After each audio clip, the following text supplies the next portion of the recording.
श्री गुरुभ्यो नमः। हरि ओम। परम गुरुभ्यो नमः। हरि ओम। श्रीमदानंद तीर्थ भगवत्पादाचार्य गुरुभ्यो नमः। हरि ओम।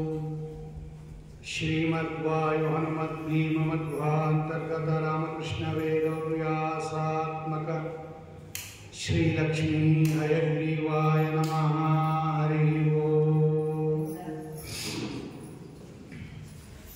करोतु मम कल्याणं हरिः हयमुखाभिदः गुरुश्च मध्वनामा मे वरदोऽस्तु निरन्तरम्। आपादमौलिपर्यन्तं गुरूणाम् आकृतिं स्मरेत् तेन विघ्नाः प्रणश्यन्ति सिद्ध्यन्ति च मनोरथाः।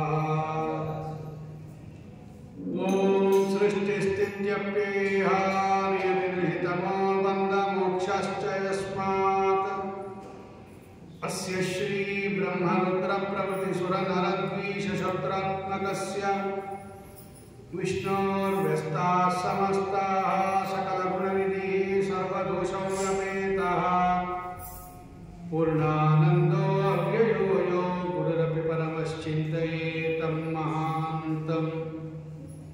ॐ जन्माद्यस्य यतोऽन्वयादितरतश्चार्तेष्वभिघ्नस्वराट् तेने ब्रह्महृदाय आदिकवये मुह्यन्ति यं सूरयः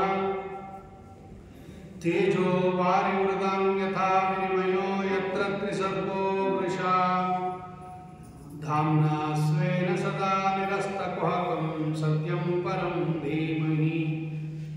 स्वस्यस्तु अशेषसतां सन्मङ्गलानि भवन्तु। सम्यक् श्रोतैकश्रवणपठनमात्रेण वक्तुश्च श्रोतॄणां निखिलकलिकतकल्मषापनोदनपटुतरे मोक्षान्तसाधनीभूते श्रीमद्भागवते महापुराणे तृतीयस्कन्धे कपिलोपाख्याने अद्यकथाप्रारम्भे सति किञ्चित् पूर्वकथानुवादः। श्रीगुरुभ्यो नमः। हरिः ओम्। ತೃತೀಯ ಸ್ಕಂದದಲ್ಲಿ ಪರಮಾತ್ಮ ತನ್ನ ತಾಯಿಯಾಗಿರ್ತಕ್ಕಂತಹ ದೇವಹೂತಿ ದೇವಿಯನ್ನು ನಿಮಿತ್ತ ಮಾಡಿಕೊಂಡು ಕಪಿಲ ರೂಪದಿಂದ ಸಾಂಖ್ಯ ತತ್ವವನ್ನು ಅಂದರೆ ಭಗವಂತನ ಯಥಾರ್ಥ ಜ್ಞಾನವನ್ನು ಉಪದೇಶ ಮಾಡಿದ್ದಾನೆ. ಅದು ಬರೀ ದೇವಹೂತಿ ದೇವಿಗೆ ಅಂತ ತಿಳಿಬಾರದು, ಅದನ್ನೆಲ್ಲರಿಗೂ ಭಗವಂತ ತಿಳಿಸ್ತಾ ಇದ್ದಾನೆ.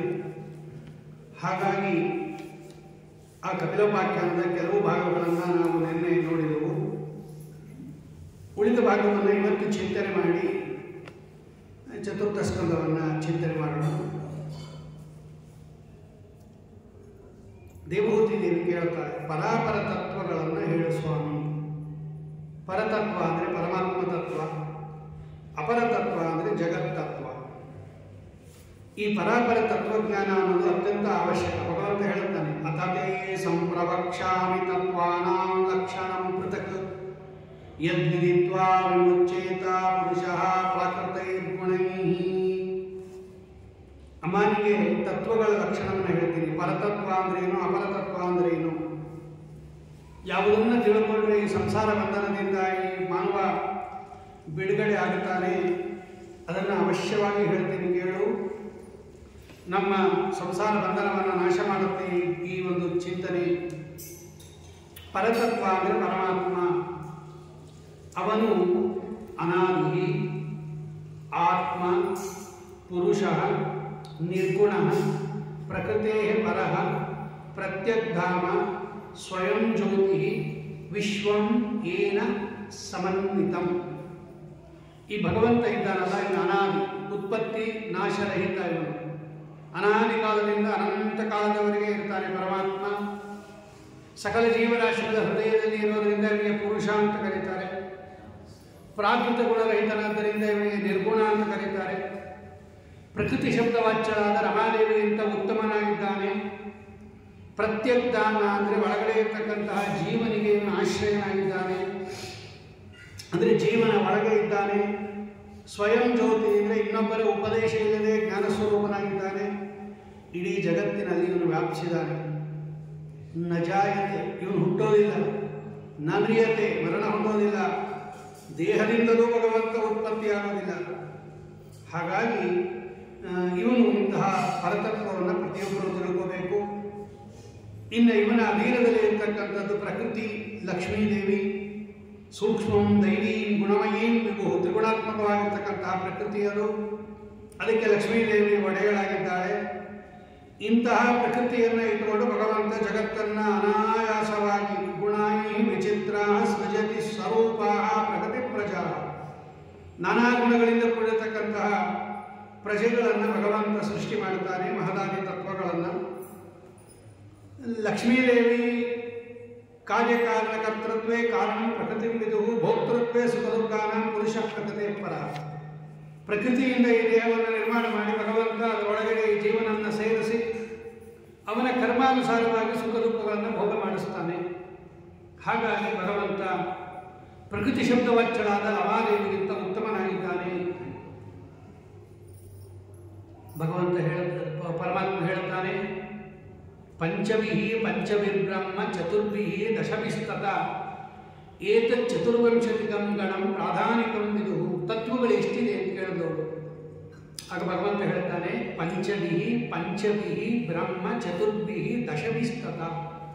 ಪಂಚವಿಹಿ ಅಂದರೆ 5 5 10, ದಶಭಿಃ ಅಂದರೆ 10 10 10 20, ಚತುರ್ಭಿಃ 4 24 ತತ್ವಗಳಿದೆ. ಭಗವಂತನು 25ನೇ ತತ್ವ. ಯಾವ್ಯಾವುದು? ಪಂಚವಿಹಿ, ಭಗವಂತ ಹೇಳ್ತಾನೆ 5 ಪಂಚಭೂತಗಳು, ಪೃಥ್ವಿ ತೇಜೋ ವಾಯು ಆಕಾಶ ಅಂತಕ್ಕಂಥ 5 ಭೂತಗಳು, 5 ತತ್ವ. ಆ ಪೃಥ್ವಿ ತೇಜೋ ವಾಯು ಆಕಾಶಗಳಿಗೆ ಗುಣಗಳಾಗಿರ್ತಕ್ಕಂತಹ ಶಬ್ದಸ್ಪರ್ಶ ರೂಪರಸ ಗಂಧ ಅಂತಕ್ಕಂಥದ್ದು ತನ್ಮಾತ್ರ ಅಂತ ಕರೀತಾರೆ, ವಿಷಯಗಳು. ಇನ್ನು 10 ಇಂದ್ರಿಯಗಳು, ಪಂಚ ಜ್ಞಾನೇಂದ್ರಿಯ, ಪಂಚ ಕರ್ಮೇಂದ್ರಿಯ. ಅದರ ಜೊತೆಯಲ್ಲಿ ಮನಸ್ತತ್ವ, ಬುದ್ಧಿ ತತ್ವ, ಅಹಂಕಾರ ತತ್ವ ಮತ್ತು ಮಹತ್ತತ್ವ, ಈ 4. ಅಲ್ಲಿಗೆ 5 + 5 + 10 + 4 24 ತತ್ವಗಳು. ಈ 24 ತತ್ವಗಳಿಗೆ ನಿಯಾಮಕನಾಗಿ ಭಗವಂತ ಇದ್ದಾನೆ. ಅವನಿಗೆ 25ನೇ ತತ್ವ ಭಗವಂತ. ಭಗವಂತನಿಗೆ ಕಾಲ ಅಂತ ಕರೀತಾರೆ, ಅವನು 25ನೇ ತತ್ವ. ಅಂತಹ ಭಗವಂತ ಮೊದಲು ಮಹತ್ತತ್ವವನ್ನು ಸೃಷ್ಟಿ ಮಾಡ್ತಾನೆ, ಅಹಂಕಾರ ತತ್ವವನ್ನು ಸೃಷ್ಟಿ ಮಾಡ್ತಾನೆ ಅಂತ ತತ್ವಗಳ ಸೃಷ್ಟಿಯನ್ನು ಕೂಡ ಭಗವಂತ ಹೇಳುತ್ತಾನೆ. ಅದರಲ್ಲಿ ವಾಯುದೇವರ ಜೀವೋತ್ತಮತ್ವವನ್ನು ಭಗವಂತ ಹೇಳುತ್ತಾನೆ. ಬ್ರಹ್ಮದೇವರ ವಿರಾಟ್ ಶರೀರದಿಂದ ಒಮ್ಮೊಮ್ಮೆ ಎಲ್ಲ ಇಂದ್ರಿಯಾಭಿಮಾನಿ ದೇವತೆಗಳು ಹೋದಾಗ ಆ ದೇಹ ಬೀಳಲಿಲ್ಲ. ವಾಯುದೇವರು ಹೋದಾಗ ವಿರಾಟ್ ಶರೀರ ಬಿದ್ದೋಯಿತು. ಮತ್ತೆ ಒಬ್ಬೊಬ್ಬ ದೇವತೆಗಳು ಕೂಡ ದೇಹವನ್ನು ಪ್ರವೇಶ ಮಾಡಿದ್ರು, ಆಗ ಏಳಲಿಲ್ಲ. ಅದು ಮುಖ್ಯಪ್ರಾಣದೇವರು ಪ್ರವೇಶ ಮಾಡಿದಾಗ ಎದ್ದು ನಿಂತ್ಕೊತು ಬ್ರಹ್ಮದೇವರ ವಿರಾಟ್ ಶರೀರ.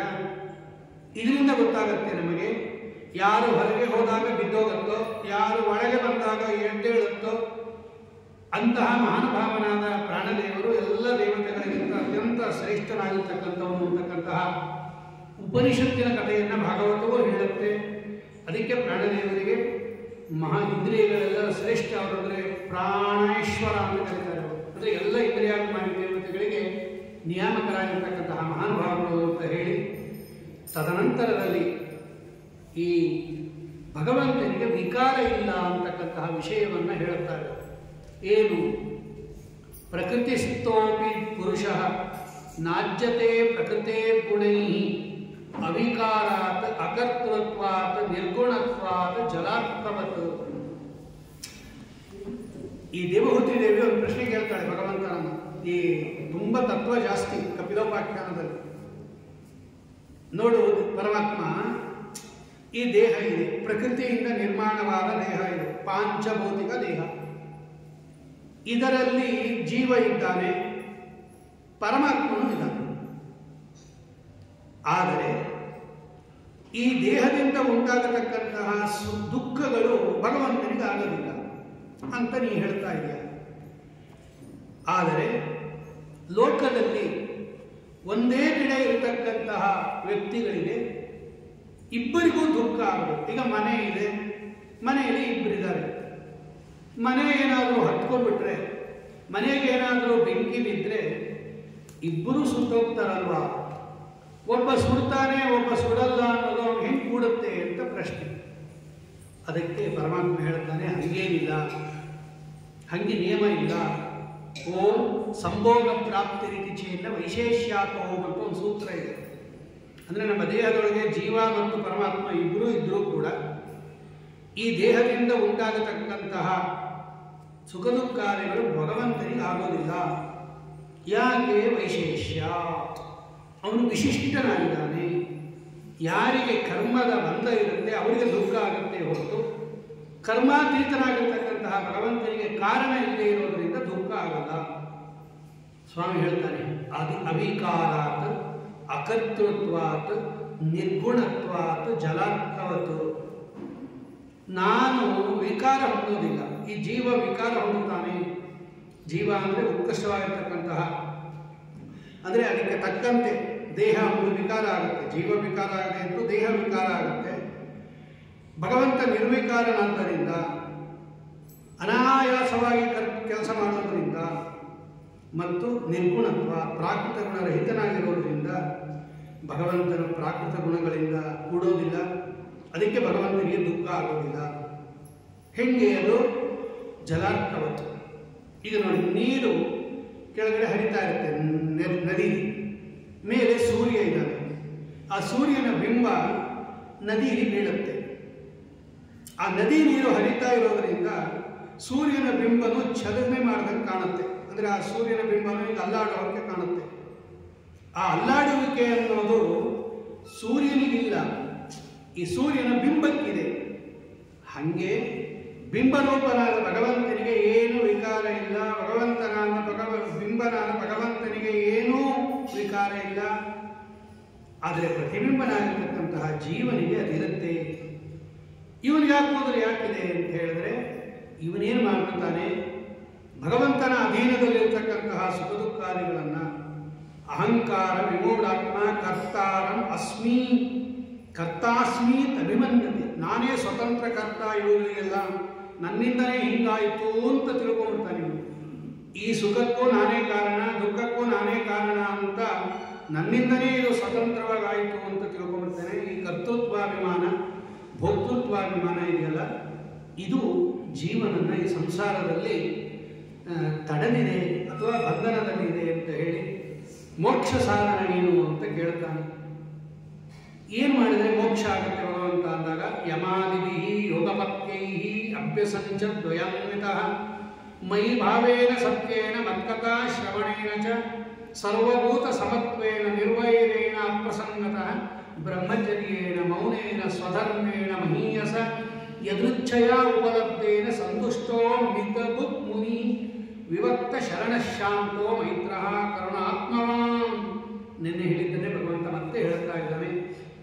12 ಯಮಗಳು, 12 ನಿಯಮಗಳು, ಆಮೇಲೆ ಶ್ರದ್ಧೆಯಿಂದ ಭಗವಂತನ ಸೇವಾ, ಭಗವಂತನ ಕಥಾಶ್ರವಣ, ಎಲ್ಲ ಭೂತಗಳು ಭಗವಂತನ ವಾಸಸ್ಥಾನ ಅಂತ ಹೇಳಿದು ಎಲ್ಲರ ಒಳಗಡೆ ಇರ್ತಕ್ಕಂಥ ಭಗವಂತ ಸಮಾಧಾನ ಅಂತ ತಿಳ್ಕೊಳ್ಳೋದು, ಯಾರನ್ನೂ ಕೂಡ ಬೈರ ಮಾಡದೇ ಇರೋದು, ಬ್ರಹ್ಮಚರ್ಯದಿಂದ ಇರತಕ್ಕಂಥದ್ದು, ಮೌನ ಅಂದರೆ ಮನನ ಮಾಡತಕ್ಕಂಥದ್ದು, ಸ್ವಧರ್ಮೇಣ ಮಹೀಯಸ ತಮ್ಮ ತಮ್ಮ ಧರ್ಮಾಚರಣೆಯನ್ನು ಮಾಡತಕ್ಕಂಥದ್ದು, ಎದುರಿಚ್ಛಾಲಾಭ ಸಂತುಷ್ಟ ಭಗವಂತ ಏನು ಕೊಡ್ತಾನೆ ಅದರಲ್ಲಿ ಜೀವನ ಮಾಡೋದು, ಮಿತಬುಕ್ ಕಡಿಮೆ ಆಹಾರ ಸ್ವೀಕಾರ ಮಾಡೋದು, ಮುನಿ ಮನನಶೀಲನಾಗಿರ್ತಕ್ಕಂಥದ್ದು, ವಿವಿಕ್ತ ಅಂದರೆ ಏಕಾಂತದಲ್ಲಿರ್ತಕ್ಕಂಥದ್ದು, ಶಾಂತ ಅಂದರೆ ಮನಿಷ್ಠತಾ ಬುದ್ಧಿ ಇರತಕ್ಕಂಥದ್ದು, ಮೈತ್ರ ಅಂದರೆ ಸಜ್ಜನರಲ್ಲಿ ಸ್ನೇಹದಿಂದ ಇರತಕ್ಕಂಥದ್ದು. ಇವೆಲ್ಲ ಮಾಡಿದರೆ ಇದು ಮೋಕ್ಷಕ್ಕೆ ಸಾಧನ ಆಗುತ್ತೆ ಅಂತ ಹೇಳಿ ಭಗವಂತ ಹೇಳ್ತಾರೆ. ಅನಿಮಿತ್ತ ಪ್ರವೃತ್ತೇನ ಸ್ವಧರ್ಮೇಣ ಅಮಲಾತ್ಮನ ತೀವ್ರಯಾ ಭಕ್ತಿಯೋಗೇನ ತೀವ್ರಯಾ ಮೈಭಕ್ತ್ಯಾ ಚ ಶ್ರುತಿ ಸಂಭ್ರಮೃತ ಚಿರಂ. ಅವಳು ಹೇಳ್ತಾಳೆ ದೇವಹೂತಿ, ನೋಡಿ, ಪ್ರಕೃತಿಯ ಸಂಬಂಧ ಅನಾದಿ ಕಾಲದಿಂದ ಇದೆ ಭಗವಂತನಿಗೆ, ಜೀವನಿಗೆ. ಇದು ಹೋಗೋದೇ ಇಲ್ಲ. ಇದು ಹೋಗದೇ ಇದ್ಮೇಲೆ ಇವನಿಗೆ ಈ ಮುಕ್ತಿ ಹೆಂಗಾಗತ್ತೆ? ಅನಾದಿ ಕಾಲದಿಂದ ಅನಂತ ಕಾಲದವರೆಗೆ ಅನಾದಿ ಕಾಲದಿಂದ ಇದೆ. ಇದಕ್ಕೆ ಬದ್ಧ ಸತ್ಯತ್ವವಾದ ಅಂತ ನ್ಯಾಯಸುಧಾದಲ್ಲಿ ಬರೀತಾರೆ. ಅನಾದಿ ಕಾಲದಿಂದ ಈ ಬಂಧ ಇದೆ ಈ ಜೀವನಿಗೆ, ಅಂದರೆ ಈ ಪ್ರಕೃತಿಯ ಸಂಬಂಧ ಅನಾದಿ ಕಾಲದಿಂದ ಇದೆ ಇವನಿಗೆ. ಇದು ಹೆಂಗೆ ಹೋಗುತ್ತೆ? ಅದು ಒಂದು ಬಿಟ್ಟು ಒಂದು ಇರೋದಿಲ್ಲ, ಅದು ಹೆಂಗೆ ಹೋಗುತ್ತೆ ಅಂತ ಕೇಳಿದವರು. ಅದಕ್ಕೆ ಆಚಾರ್ಯ ಬರೀತಾರೆ, ಅನಾದಿ ಕಾಲದಿಂದ ಇದ್ರೂ ಕೂಡ ಈ ಸಂಬಂಧ ಇದು ನಿತ್ಯ ಅಲ್ಲ, ಇದು ಪ್ರಮಾದಾತ್ಮಕತ್ವ ಬಂಧಸ್ಯ ಅಂತ ಶ್ರೀಮದ್ ಆಚಾರ್ಯರು ಬರೀತಾರೆ. ಅಂದರೆ ಇದು ಸ್ವಾಭಾವಿಕ ಅಲ್ಲ, ಇದು ಹೋಗುತ್ತೆ ಇದು. ಆದರೆ ಭಗವಂತನ ಆರಾಧನೆಯಿಂದ ಅನಾದಿಯಾಗಿರ್ಬೋದು ಇದು, ಆದರೆ ಇದಕ್ಕೆ ಅಂತ್ಯ ಇದೆ.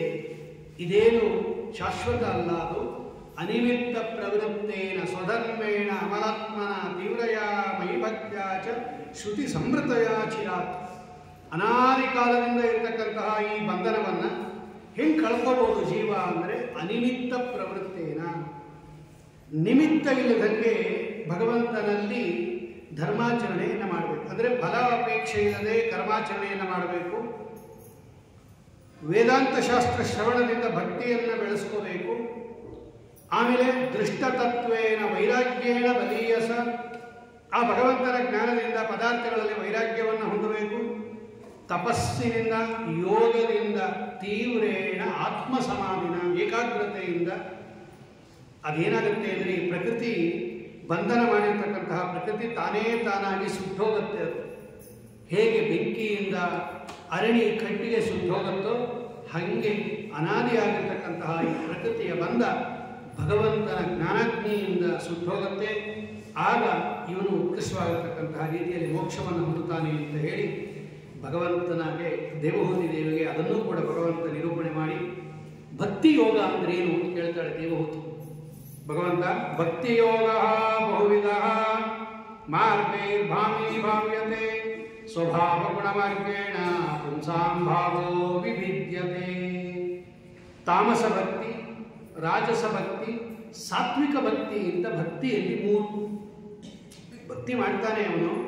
ಅಭಿಸಂದಾಯೋ ಹಿಂಸಾಂ, ಹಿಂಸೆಯನ್ನು, ಡಂಬಾಚಾರವನ್ನು, ಮಾತ್ಸರ್ಯವನ್ನು ಒಳಗಡೆ ಇಟ್ಕೊಂಡು ಯಾರು ಬರೀ ಭಕ್ತಿ ಇದ್ದಂಗೆ ನಟನೆ ಮಾಡ್ತಾನೆ ಅವನು ತಾಮಸ ಭಕ್ತ. ಅವನು ವಿಷಯಗಳನ್ನು ಅಭಿಸಂಧಾನ ಮಾಡಿ ಅಥವಾ ಮನಸ್ಸಿನಲ್ಲಿ ವಿಷಯಗಳನ್ನು ಧ್ಯಾನ ಮಾಡಿ ಐಶ್ವರ್ಯವನ್ನು ಚಿಂತನೆ ಮಾಡಿ ಪ್ರತಿಮಾಗಳಲ್ಲಿ ಮಾತ್ರ ಯಾರು ಭಗವಂತನನ್ನು ಚಿಂತನೆ ಮಾಡ್ತಾರೋ, ಭಗವದ್ಭಕ್ತರನ್ನು ಯಾರು ದ್ವೇಷ ಮಾಡ್ತಾರೋ ಇವರೆಲ್ಲ ರಾಜಸ ಭಕ್ತರು. ಇವರೆಲ್ಲ ತಾಮಸ ಭಕ್ತರು. ಅದರಲ್ಲೂ ಕೂಡ ಭಗವದ್ಭಕ್ತರನ್ನು ನಿಂದನೆ ಮಾಡೋರು, ಬರೀ ಪ್ರತಿಮೆಯಲ್ಲಿ ಭಗವಂತ ಇದ್ದಾನೆ ಎಂದು ಚಿಂತನೆ ಮಾಡೋರು ರಾಜಸ ಭಕ್ತರು. ಕರ್ಮ ನಿರಹಾರ ಉದ್ದೇಶ, ಈ ಕರ್ಮ ಬಂಧನವನ್ನು ಕಳ್ಕೋಬೇಕು ಅಂತ ಇಟ್ಕೊಂಡು ಎಲ್ಲ ಧರ್ಮಗಳನ್ನು ಪರಮಾತ್ಮನಿಗೆ ಅರ್ಪಣೆ ಮಾಡಿ ಎಷ್ಟವ್ಯವಿತು ಭಗವಂತನ ಆಜ್ಞೆ ಇದು, ನಾನು ಕರ್ಮವನ್ನು ಮಾಡಬೇಕು ಅಂತ ತಿಳ್ಕೊಂಡು ಯಾರು ಕೃಷ್ಣಾರ್ಪಣ ಬುದ್ಧಿಯಿಂದ ಯಾರು ಮಾಡ್ತಾರೋ, ಭಗವಂತನ ರೂಪಗಳಿಗೆ ಯಾರು ಭೇದವನ್ನು ತಿಳಿಯೋದಿಲ್ವೋ, ಯಾರು ಭಗವದ್ಭಕ್ತರನ್ನು ದ್ವೇಷ ಮಾಡೋದಿಲ್ವೋ, ಭಗವಂತನನ್ನು ಎಲ್ಲರಿಗಿಂತ ಉತ್ತಮ ಅಂತ ತಿಳ್ಕೊತಾನೋ ಇವನು ಉತ್ತಮವಾದ ಸಾತ್ವಿಕ ಭಕ್ತ ಅಂತ ಹೇಳಿ ಇದೆಲ್ಲ ಭಗವಂತ ನಿರೂಪಣೆ ಮಾಡಿದ ಮೇಲೆ ಕಡೆಗೆ ದೇವಹೂತಿ ದೇವಿ ಕೇಳ್ತಾಳೆ, ಇಷ್ಟೆಲ್ಲ ಇದ್ದರೂ ಕೂಡ ಯಾಕೆ ಈ ಮನುಷ್ಯರು ಈ ಸಂಸಾರದಲ್ಲಿ ಸಿಕ್ಕಾಕ್ಬಿಡ್ತಾರೆ? ಇಷ್ಟೆಲ್ಲ ಗೊತ್ತಿದ್ರೂ ಕೂಡ ಮತ್ತೆ ಮತ್ತೆ ಈ ಸಂಸಾರದಲ್ಲಿ ಸಿಕ್ಕಾಕೊಳ್ಳೋದಕ್ಕೆ ಏನು ಕಾರಣ ಅಂದಾಗ ಭಗವಂತ ಹೇಳ್ತಾನೆ, ನೋಡಮ್ಮ, ಇವರ ಮೇಲೆ ನಂದೊಂದು ಮಾಯ ಇದೆ. ನಾನು ಇವರಿಗೆಲ್ಲ ಒಂದು ಮಾಯಾವನ್ನು ಹಾಕಿಬಿಟ್ಟಿದ್ದೀನಿ. ನನ್ನ ಇಚ್ಛಾರೂಪ ಮಾಯ. ಮಾಯಾ ಅಂದರೆ ಇಂದ್ರಜಾಲ ಮಾಯ ಅಲ್ಲ, ನನ್ನ ಇಚ್ಛಾ ಅಂತಕ್ಕಂಥ ಒಂದು ಮಾಯ ಹಾಕಿಬಿಟ್ಟಿದ್ದೀನಿ. ಇವರಿಗೆಲ್ಲ ಗೊತ್ತಿದ್ರೂ ಕೂಡ, ತಮ್ಮೆದುರಿಗೆ ಎಲ್ಲ ನಾಶ ಆಗ್ತಾ ಇದ್ರೂ ಕೂಡ, ಯದಧ್ರುವಸ್ಯ ದೇಹಸ್ಯ ಸಾನುಬಂಧಸ್ಯ ದುರ್ಮತಿ ಧ್ರುವಾಣಿ ಮನ್ಯತೆ ಮೋಹಾತ್ ಗೃಹ ಕ್ಷೇತ್ರ ವಸೂನಿಚ. ಎಂತಹ ಮಾಯ ಹಾಕ್ಬಿಟ್ಟಿದ್ದೀನಿ ನಾನು, ಬಂಧಕ ಶಕ್ತಿ ಅಂತ ಕರೀತಾರೆ. ಭಗವಂತನ ಮಾಯ ಅಂದರೆ ಬಂಧಕ ಶಕ್ತಿ. ನಮ್ಮನ್ನೆಲ್ಲ ಬಂಧನ ಮಾಡಿದಾನಲ್ಲ, ಆ ಶಕ್ತಿಗೆ ಭಗವಂತನಿಗೆ ಮಾಯಾ ಅಂತ ಕರೀತಾರೆ. ಇವರಿಗೆಲ್ಲ ನಾನು ಹೆಂಗೆ ಬಂಧನ ಮಾಡಿಬಿಟ್ಟಿದ್ದೀನಿ ಅಂದರೆ, ಎಲ್ಲ ಗೊತ್ತಿದ್ರೂ ಕೂಡ ಇದನ್ನೇ ಶಾಶ್ವತ ಅಂತ ತಿಳ್ಕೊತಾರೆ. ಅಧ್ರುವ ಅಂದರೆ ಅಶಾಶ್ವತ. ದೇಹ ಆಗಲಿ, ಬಂಧುಗಳಾಗಲಿ, ಮನೆ ಆಗಲಿ, ಕ್ಷೇತ್ರ ಅಂದರೆ ಭೂಮಿ ಆಗಲಿ, ಸಂಪತ್ತಾಗಲಿ, ಇದ್ಯಾವುದೂ ಶಾಶ್ವತ ಅಲ್ಲ. ಆದರೆ ನಾನು ಹಾಕಿರ್ತಕ್ಕಂತಹ ಬಂಧಕ ಶಕ್ತಿಯಿಂದ ಇವರೆಲ್ಲ ಏನು ಮಾಡಿಬಿಡ್ತಾರೆ ಅಂದರೆ ಇದನ್ನೆಲ್ಲ ಶಾಶ್ವತ ಅಂತ ತಿಳ್ಕೊಂಡ್ಬಿಡ್ತಾರೆ. ನರಕದಲ್ಲಿ ಇದ್ರೂ ಕೂಡ ಭಗವಂತ ಅಲ್ಲಿಂದ ಬಿಡಿಸ್ಕೊಂಡ್ಬರಬೇಕು ಅಂತಿರಲ್ಲ, ಅದನ್ನೇ ಸರಿಯಾಗಿದೆ ಅಂತ ಇಟ್ಕೊಂಡ್ಬಿಡ್ತಾನೆ. ತನ್ನ ಮೇಲೆ, ಹೆಂಡತಿಯ ಮೇಲೆ, ಮಕ್ಕಳ ಮೇಲೆ, ಮನೆಯ ಮೇಲೆ, ಪಶುಗಳ ಮೇಲೆ, ದ್ರವಿಣ ಸಂಪತ್ತಿನ ಮೇಲೆ ನಿರೂಢ ಮೂಲ ಹೃದಯ ಅಪಾರ ಅಭಿಮಾನವನ್ನು ಹಾಕಿಬಿಡ್ತಾನೆ. ನಾನು ನನ್ನದು ಅಂತ ನನ್ನನ್ನು ಮರೆತು ಬಿಡ್ತಾನೆ. ಇದೇ ದೊಡ್ಡ ತಪ್ಪು ಇದು ಮಾಡೋದು. ಭಗವಂತನನ್ನು ಯಾರು ಮರೆಯುತ್ತಾರೆ ಇವರಿಗೆ ಜೀವನದಲ್ಲಿ ಏಳದೇ ಇಲ್ಲ. ಬರೀ ಕಾಮ್ಯಕರ್ಮದಲ್ಲಿ ಆಸಕ್ತರಾಗಿರೋದು. ಬೆಳಗ್ಗೆಯಿಂದ ಎದ್ದು ಸಾಯಂಕಾಲ ತನಕ ಬರೀ ಕೂಟ ಧರ್ಮ ಅಂತ ಕರೆಯುತ್ತೆ ಭಾಗವತ. ಊಟಕ್ಕೆ ಮಾಡೋ ಕೆಲಸ ಕೂಟ ಧರ್ಮ. ದುಃಖ ತಂತ್ರೇಂದ್ರಿಯ ಅತಂದ್ರಿತ ಕುರುವನ್ ದುಃಖ ಪ್ರತೀಕಾರ ಸುಖಂ ಅನ್ವಯತೆ ಗೃಹಿ. ಇವನು ಬರೀ ಉಷ್ಣಾತಿ ಅಂದರೆ ಬರೀ ಕುಟುಂಬವನ್ನು ಪೋಷಣೆ ಮಾಡೋದಕ್ಕೆ ಕಾರ್ಯ ಮಾಡ್ತಾ ಇರ್ತಾನೆ. ಬೆಳಗ್ಗೆಯಿಂದ ಹಿಡಿದು ರಾತ್ರಿ ತನಕ ಪೋಷಣೆಗಾಗಿ ಕಾರ್ಯವನ್ನು ಮಾಡ್ತಾ ಇರ್ತಾನೆ. ಮಾಡಬೇಕು, ಅದು ಮಾಡಬಾರದು ಅಂತಲ್ಲ, ಅಂದರೆ ಭಗವಂತನನ್ನು ಮರೆಯಬಾರದು, ಸ್ವಾಮಿಯ ಚಿಂತನೆಯನ್ನು ಮಾಡಬೇಕು. ನೋಡಿ, ಕುಟುಂಬ ವರ್ಣೋಕಲ್ಪ ಮಂದಭಾಗ್ಯೋ ವೃತೋದ್ಯಮ. ಇವನಿಗೆ ಸಂಪಾದನೆ ಮಾಡಬೇಕು, ಕುಟುಂಬವನ್ನು ಪೋಷಣೆ ಮಾಡಬೇಕು ಅಂತಿದೆಯೇ ಹೊರತು ಭಗವಂತ ಮಾಡ್ತಾನೆ ಅವನಿದ್ದಂಗೆ ಇಟ್ಟಿರಬೇಕು, ಆರಾಧನೆ ಮಾಡಬೇಕು ಅಂತ ಇಲ್ಲ ಇವನಿಗೆ. ನನ್ನನ್ನು ಮರೆತು ಬಿಡ್ತಾನೆ ಇವನು ಎಲ್ಲಿ ತನಕ ಸಂಪಾದನೆ ಮಾಡ್ತಿರ್ತಾನೋ ಇವನನ್ನು ಆಧಾರ ಮಾಡುತ್ತಾರೆ. ನಾದ್ರಿಯಂತೆ ಯಥಾಪೂರ್ವಂ ಕೀನಾಶೈವ ಗೋಚರಂ. ನಾನು ಸ್ವತಂತ್ರವಾಗಿ ಕುಟುಂಬವನ್ನು ಪೋಷಣೆ ಮಾಡ್ತಾ ಇದ್ದೇನೆ, ನನ್ನಿಂದನೇ ಇವರೆಲ್ಲ ಇದ್ದಾರೆ ಎನ್ನುವುದು ದೊಡ್ಡ ಅಭಿಮಾನ. ತಪ್ಪದು. ಭಗವಂತ ಎಲ್ಲರನ್ನ ರಕ್ಷಣೆ ಮಾಡ್ತಾನೆ, ಭಗವಂತ ನನ್ನೊಳಗೆ ನಿಂತು ಮಾಡ್ತಾ ಇದ್ದಾನೆ ಎನ್ನುವುದು ಸರಿಯಾದ ಚಿಂತನೆ. ಆದರೆ ಇವನೇನು ಮಾಡ್ತಾನೆ, ನಾನೇ ಇವರನ್ನೆಲ್ಲ ರಕ್ಷಣೆ ಮಾಡೋದು ಅಂತ ಹೇಳಿ ಸಮಸ್ತ ಜವಾಬ್ದಾರಿಯನ್ನು ತನ್ನ ಮೇಲೆ ತಗೊಂಡು ನನ್ನನ್ನು ಮರೆತುಬಿಟ್ಟು ಸ್ವತಂತ್ರವಾಗಿ ನಾನೇ ರಕ್ಷಕ ಅಂತಕ್ಕಂತಹ ಅಭಿಮಾನದಿಂದ ಇವನು ದುಡಿತಾ ಇರ್ತಾನೆ. ಇಲ್ಲಿ ತನಕ ಇವನು ದುಡಿತಾನೋ ಅಲ್ಲಿ ತನಕ ಇವನನ್ನು ಆಧಾರ ಮಾಡ್ತಾರೆ. ನಾದ್ರಿಯಂತೆ ಯಥಾಪೂರ್ವಂ ಕೀನಾಶೈವ ಗೋಚರಂ. ಇವನು ದುಡಿಯೋದು ನಿಲ್ಲಿಸ್ಬಿಟ್ಟಾಗ, ಸಂಪಾದನೆ ಮಾಡೋದು ನಿಲ್ಲಿಸ್ಬಿಟ್ಟಾಗ ನಾದ್ರಿಯಂತೆ ಭಗವಂತ ಹೇಳ್ತಾನೆ, ಮೊದಲಿನಂತೆ ಇವರ ಕುಟುಂಬದವರು ಇವರನ್ನು ಆಧಾರ ಮಾಡೋದಿಲ್ಲ. ಕೀನಾಶೈವ ಗೋಚರಂ. ಗೋಚರ ಅಂದರೆ ಮುದಿ ಎತ್ತು. ಅದು ಒಳ್ಳೆ ದಷ್ಟಪುಷ್ಟವಾಗಿದ್ದಾಗ ಈ ರೈತ ಇಟ್ಕೊಂಡಿರ್ತಾನೆ, ಹೊಲ ಉಳುಕಬೇಕಾಗತ್ತೆ ಅಂತ. ಅದು ಸ್ವಲ್ಪ ಮುದಿ ಆದಾಗ, ಇನ್ನು ನನಗೆ ಶಕ್ತಿ ಇಲ್ಲ ಅಂದಾಗ ಯಾವ ಅದರ ಮೇಲೆ ಅಭಿಮಾನ ಇದೆ ಹೇಗೆ ಕಳಿಸ್ಬಿಡ್ತಾನೋ ಹಾಗೆ ಇಷ್ಟು ದಿವಸ ಪಾಪ ಇವನು ಎಲ್ಲ ಬಿಟ್ಟು ನಮ್ಮನ್ನು ಸಾಕಿ ಸಲಹಿದ್ದಾನೆ, ಇವನನ್ನು ನಾವು ಇಟ್ಕೋಬೇಕು ಅಂತೇನಿಲ್ಲ, ನಾದ್ರಿಯಂತೆ ಆಧಾರ ಮಾಡೋದಿಲ್ಲ ಅಂತಾನೆ ಭಗವಂತ. ಇವನಿಗೆ ಪಾಪ ಜರೆಯಾತಂತಾಗಿ ವಸ್ತು ಇಡೀ ಜೀವನ ಪೂರ್ತಿ ಕುಟುಂಬ ಪೋಷಣೆಯಲ್ಲೇ ಮುಳುಗಿಬಿಟ್ಟಿರ್ತಾನೆ. ಸಾಧನೆ ಮಾಡಿಕೊಳ್ಳೋದಿಲ್ಲ. ಮುಂದೆ ಮಾಡೋಣ ಅಂತ ಪೋಸ್ಟ್ಪೋನ್ ಮಾಡಿರ್ತಾನೆ. ಆದರೆ ಅಂತ್ಯಕಾಲದಲ್ಲಿ ಇವನಿಗೆ ಜರ ಮುಪ್ಪು ಬಂದುಬಿಡತ್ತೆ. ವೈರೋಪ್ಯ ಅಂದರೆ ಇಂದ್ರಿಯಗಳೆಲ್ಲ ಕುಂದು ಬಿಡುತ್ತೆ. ಮರಣೋನ್ಮುಖನಾಗಿರ್ತಾನೆ. ಶಕ್ತಿ ಇರೋದಿಲ್ಲ, ಇಂದ್ರಿಯಗಳಲ್ಲಿ ಶಕ್ತಿ ಇರೋದಿಲ್ಲ, ದೇಹದಲ್ಲಿ ಶಕ್ತಿ ಇರೋದಿಲ್ಲ. ಕಡೆಗೆ ಇವನಿಗೆ ಎಷ್ಟು ಕಷ್ಟ ಆಗುತ್ತೆ ಅಂದರೆ ಉಸಿರಾಡೋದು ಕೂಡ ಕಷ್ಟ ಆಗುತ್ತೆ. ಕಾಸಾಶ್ವಾಸಾಯಾಸ. ಒಂದು ಸಲ ಉಸಿರು ತಗೊಂಡು ಉಸಿರು ಬಿಡೋದು ಕೂಡ ಕಷ್ಟ ಆಗುತ್ತೆ ಅಂತ್ಯಕಾಲ ಬಂದಾಗ. ಕಂಠ ಗುರುಗುರು ಆಗುತ್ತೆ, ಕಂಠ ಕಟ್ಕೊಂಡ್ಬಿಡುತ್ತೆ, ಮಾತಾಡೋಕ್ಕಾಗಲ್ಲ. ಶಯಾನ ಪರಿಶೋಚಿದ್ದಿ. ಎಲ್ಲರೂ ಸುತ್ತಲೂ ಕೂತಿರ್ತಾರೆ, ಇವನು ಕೂತಿರ್ತಾನೆ, ಬಂಧುಗಳೆಲ್ಲ ಕೂತಿರ್ತಾರೆ. ವಾಚ್ಯಮಾನೋಪಿ ನಬ್ರೋತೆ ಕಾಲಪಾಶ ವಶಂಗತ. ಏನೋ ಹೇಳಬೇಕು ಅಂತಿರ್ತಾನೆ, ಆದರೆ ಭಗವಂತನ ಕಾಲಪಾಶ ಇವನ ಮೇಲೆ ಬಿದ್ದೋಯ್ತು, ಇನ್ನೇನು ಮುಗಿಯಿತು ಅಂದಾಗ ಎಲ್ಲ ದೇವತೆಗಳು ತಮ್ಮ ತಮ್ಮ ಜಾಗವನ್ನು ತಮ್ಮ ತಮ್ಮ ಸ್ಥಾನವನ್ನು ಬಿಟ್ಟುಬಿಟ್ಟಿರ್ತಾರೆ. ಆದ್ದರಿಂದ ಇವನಿಗೆ ಯಾವ ಇಂದ್ರಿಯಗಳು ಕೆಲಸ ಮಾಡೋದಿಲ್ಲ. ಹೀಗೆ ಕುಟುಂಬ ಭರಣದಲ್ಲಿ ಇದ್ದು ಇವನೇನು ಮಾಡ್ತಾನೆ, ಮ್ರಿಯತೆ, ಮರಣ ಹೊಂದುತ್ತಾನೆ. ಸರಿ, ಆಗ ಯಮದೂತರು ಬರುತ್ತಾರೆ. ಯಮದೂತರನ್ನು ನೋಡ್ಬಿಟ್ಟು ಇವನು ಭಯಂಕರವಾಗಿರ್ತಾರೆ ಅವರು ಯಮದೂತರು. ಇವನು ಮಲಮೂತ್ರಗಳನ್ನು ವಿಸರ್ಜನೆ ಮಾಡ್ಕೊತಾನೆ. ಆ ಯಾತನಾ ದೇಹ ನೃತ್ಯ, ಯಾತನಾ ದೇಹ ಅಂತಕ್ಕಂಥ ಒಂದು ದೇಹವನ್ನು ಕೊಟ್ಟು ಪಾಶದಿಂದ ಬದ್ಧ ಮಾಡಿ ಕುತ್ತಿಗೆ ಹಾಕೊಂಡು ಎಳ್ಕೊಂಡು ಹೋಗ್ತಾರೆ. ಎಳೆದು ದೂರ ದಾರಿಯಲ್ಲಿ ಯಮಮಾರ್ಗದಲ್ಲಿ ಕರ್ಕೊಂಡು ಹೋಗ್ತಾರೆ. ಹಸಿವೆ ಬಾಯಾರಿಕೆ ಹೊಡಿತಾರಂತೆ. ಕ್ಷುತ್ಪರೀತೋರ್ಕದಾವಾನಲಾನಿಲೈ ಸಂತಪ್ಯಮಾನ ಪತಿ ತಪ್ತವಾದ ಕಾದ ಮರಳಿನಲ್ಲಿ ಎಳ್ಕೊಂಡು ಹೋಗ್ತಾರಂತೆ. ಕೃಚ್ರೇನ ಪೃಷ್ಠೆ ಕಷಯಾಚ ತಾಡಿತ. ಹೆಂಗೋ ಕೇಳ್ತಾರಂತೆ, ನೀರು ಕೊಡ್ರಿ ಅಂತ ಹೊಡಿತಾರಂತೆ ಅವರು ಚಾವಟಿಯಿಂದ. ನಿರಾಶ್ರಯ ಉದಕೆ, ಅಲ್ಲಿ ನೀರು ಇರೋದಿಲ್ಲ, ಆಶ್ರಯನೂ ಇರಲ್ಲ. ಏಳುತ್ತಾನೆ, ಬೀಳುತ್ತಾನೆ. ನೊಡಮಾಯಿನಂತಹ ಅನೇಕ ನರಕಗಳನ್ನು ಅನುಭವಿಸ್ತಾನೆ ಇವನು. ಮತ್ತೆ ಈ ಭೂಮಿಗೆ ಬರ್ತಾನೆ, ಮತ್ತೆ ಸಾಯ್ತಾನೆ, ಮತ್ತೆ ಹಿಂಗೇ ಸುತ್ತಾಗ್ತಾ ಇರ್ತಾನೆ. ಹಾಗಾಗಿ ಈ ಜನನ ಮರಣ ರೂಪ ಚಕ್ರದಿಂದ ಬಿಡಿಸ್ಕೊಂಡು ಹೋಗಬೇಕಾದ್ರೆ ನನ್ನನ್ನು ನೀವು ಸೇವೆ ಮಾಡಬೇಕು, ನನ್ನನ್ನು ಪ್ರಾರ್ಥನೆ ಮಾಡಬೇಕು. ಆ ಮಾಯಾ ಅಂತ ನಾನು ಏನು ಹಾಕಿದ್ದೀನಲ್ಲ ಅದು ನಾನೇ ತೆಗಿತೀನಿ ಅವನಿಗೆ. ಅದಕ್ಕೋಸ್ಕರ ನನ್ನ ಪೂಜಾರಿಗಳು ಮಾಡಬೇಕು. ಯಾರು ನನ್ನನ್ನು ಮರೆತು ಬರೀ ಕುಟುಂಬದಲ್ಲಿ ಪೋಷಣೆ ಮಾಡ್ತಾ ಇರ್ತಾರಲ್ಲ ಇವರು ಸಿಕ್ಕಾಕ್ಬಿಡ್ತಾರೆ ಸಂಸಾರಕ್ಕೆ. ಎಷ್ಟು ಕಷ್ಟ ಇದೆ ಅಂತ ನಿಮಗೆ ಗೊತ್ತಿಲ್ಲ. ಅಂತ್ಯಕಾಲ ಬಂದಾಗ ಗೊತ್ತಾಗುತ್ತೆ. ನೋಡಿದಿರ ಬೇರೆಯವನ್ನೆಲ್ಲ, ಆದರೂ ಕೂಡ ಪಶ್ಯನ್ನಪಿ ನ ಪಶ್ಯತಿ, ಭಗವಂತ ಹೇಳ್ತಾನೆ. ಇದೆಲ್ಲ ದಿನನಿತ್ಯ ನೋಡ್ತಾ ಇದ್ರು ಕೂಡ ಇವನು ಅದರ ಮೇಲೆ ಅಭಿಮಾನ ಬಿಡೋದಿಲ್ಲ ಅಂತ ಭಗವಂತ ಹೇಳಿ, ಹಾಗೆ ಹೋಗಿರ್ತಕ್ಕಂತಹ ಜೀವಿ ನರಕಾದಿಗಳಲ್ಲಿ ತನ್ನ ಕರ್ಮಕ್ಕೆ ಅನುಗುಣವಾಗಿ ದುಃಖವನ್ನು ಅನುಭವಿಸಿ ಮತ್ತೆ ಭೂಮಿಗೆ ಬರ್ತಾನೆ. ಕರ್ಮಣ ದೈವತಂತ್ರೇಣ ಜಂತು ದೇಹೋಪತ್ತಯೇ, ಭಗವಂತನ ಇಚ್ಛೆಯಂತೆ ಅವನ ಪೂರ್ವಜನ್ಮದ ಕರ್ಮದಂತೆ ಮತ್ತೆ ಅವನು ಬರ್ತಾನೆ.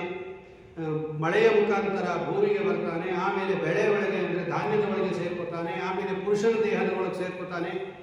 3 ತಿಂಗಳು ಪುರುಷನ ದೇಹದಲ್ಲಿದ್ದು ಆಮೇಲೆ ಸ್ತ್ರೀ ದೇಹವನ್ನು ಪ್ರವೇಶ ಮಾಡ್ತಾನೆ. ರೇತಕ್ಕಣಾಶ್ರಯ, ಈ ಪುರುಷರ ರೇತಸ್ಸಿದೆಯಲ್ಲ ವೀರ್ಯ, ಅದರೊಳಗೆ ಇರ್ತಾನೆ ಜೀವ. ಆ ಕಣದೊಳಗೆ ಇದ್ದು ತಾಯಿಯ ಯೋನಿಯನ್ನು ಪ್ರವೇಶ ಮಾಡ್ತಾನೆ. ಆ ತಾಯಿಯ ರಕ್ತದೊಡನೆ ಇವನ ವೀರ್ಯ ಸೇರಿದಾಗ ಕಲೀಲ ಅಂತ, ಅದೆರಡು ಸೇರ್ತಕ್ಕಂತಹ ಪ್ರೋಸೆಸ್ಗೆ ಕಲೀಲ ಅಂತ ಕರೀತಾರೆ. 5 ದಿನ ಆದಮೇಲೆ ಆ ಒಂದು ಗುಳ್ಳೆ ಆಗುತ್ತೆ, ಬುದ್ಬುದ. 10 ದಿನ ಆದಮೇಲೆ ಕರ್ಕಂದು ಒಂದು ಕಡಲೆಕಾಳಷ್ಟು ಗಾತ್ರ ಆಗುತ್ತೆ. ಆಮೇಲೆ ಅದು ಮಾಂಸದಿಂದ ಬೆಳೆಯುತ್ತೆ. ಇದಕ್ಕೆ ಪೇಶ್ಯಾಂಡ ಅಂತ ಕರೀತಾರೆ, ಗರ್ಭ ಅಂತ ಕರೀತಾರೆ. ಆಮೇಲೆ 1 ತಿಂಗಳಾದ ಮೇಲೆ ಆ 2ನೇ ತಿಂಗಳಲ್ಲಿ ಅದಕ್ಕೆ ತಲೆ ಬರುತ್ತೆ ಆ ಜೀವಕ್ಕೆ. ಆಮೇಲೆ ಬಾಹು, ಭುಜಗಳು ಬರುತ್ತೆ, ಪಾದಗಳು ಬರುತ್ತೆ. 3ನೇ ತಿಂಗಳಲ್ಲಿ ಲಿಂಗಛಿದ್ರ ಅದು ಬರುತ್ತೆ. 4ನೇ ತಿಂಗಳಲ್ಲಿ ಸಪ್ತ ಧಾತುಗಳು ಬರುತ್ತೆ. 5ನೇ ತಿಂಗಳಲ್ಲಿ ಹಸಿವೆ ಬಾಯಾರಿಕೆಗಳಾಗುತ್ತೆ. 6ನೇ ತಿಂಗಳಲ್ಲಿ ಇವನು ಬ್ರಾಹ್ಮಣಿ ದಕ್ಷಿಣೆ ತಿರುಗುತ್ತೆ ಆ ಮಗು. ಅದು 7ನೇ ಜನ್ಮದಲ್ಲಿ ಇವನೇನಾದರೂ ಒಬ್ಬ ಜ್ಞಾನಿಯಾಗಿದ್ದರೆ, ಸಪ್ತಮೇ ಜನ್ಮ ಕರ್ಮಾಣಿ ಗತಾನಿ ಸ್ಮರತೆ ಋಷಿ ಜಗತ್ಯಾನ್ ಯಾನಿ ದೇವಸ್ಯ ಮಾಯೆಯ ಬಂಧಮಾತ್ಮನಃ. ಅವನೇನಾದರೂ ಜ್ಞಾನಿಯಾಗಿದ್ದರೆ 7ನೇ ತಿಂಗಳಲ್ಲಿ ಇವನಿಗೆ ಎಲ್ಲ ಹಿಂದಿನ ಜನ್ಮದ ಸ್ಮರಣೆಯನ್ನು ಕೊಡ್ತಾನಂತೆ ಭಗವಂತ. ಆಗ ನೋಡ್ಕೊತಾನಂತೆ ಇವನು ಈ ಜೀವಿ. ಅದು ಏನು ಜ್ಞಾನಿಯಾಗಿದ್ದರೆ ಮಾತ್ರ. ಎಂಥ ಜಾಗದಲ್ಲಿ ಬಿದ್ದಿದ್ದೀನಿ ನಾನು. ಮಾತೃ ಜಗದಾನ್ನಪಾನಾದ್ಯೈಹಿ, ತಾಯಿ ತಿಂದಿರತಕ್ಕಂತಹ ಅನ್ನ ಆಹಾರದಿಂದ ತಾನು ಬದುಕಬೇಕು, ನೇರವಾಗಿ ಸ್ವೀಕಾರ ಮಾಡೋಕ್ಕಾಗಲ್ಲ.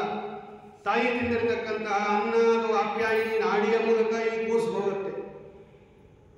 ಆಮೇಲೆ ವಿಣ್ಮೂತ್ರ ಕೂಪ ಗತ್ತ, ಅದು ಅಂದರೆ ಕೀವು ಇರುತ್ತೆ, ಮೂತ್ರ ಇರುತ್ತೆ, ಮಲ ಇರುತ್ತೆ, ರಕ್ತ ಇರುತ್ತೆ, ಅದರ ಮಧ್ಯದಲ್ಲಿ ಮಲಗಿರ್ತಾನೆ.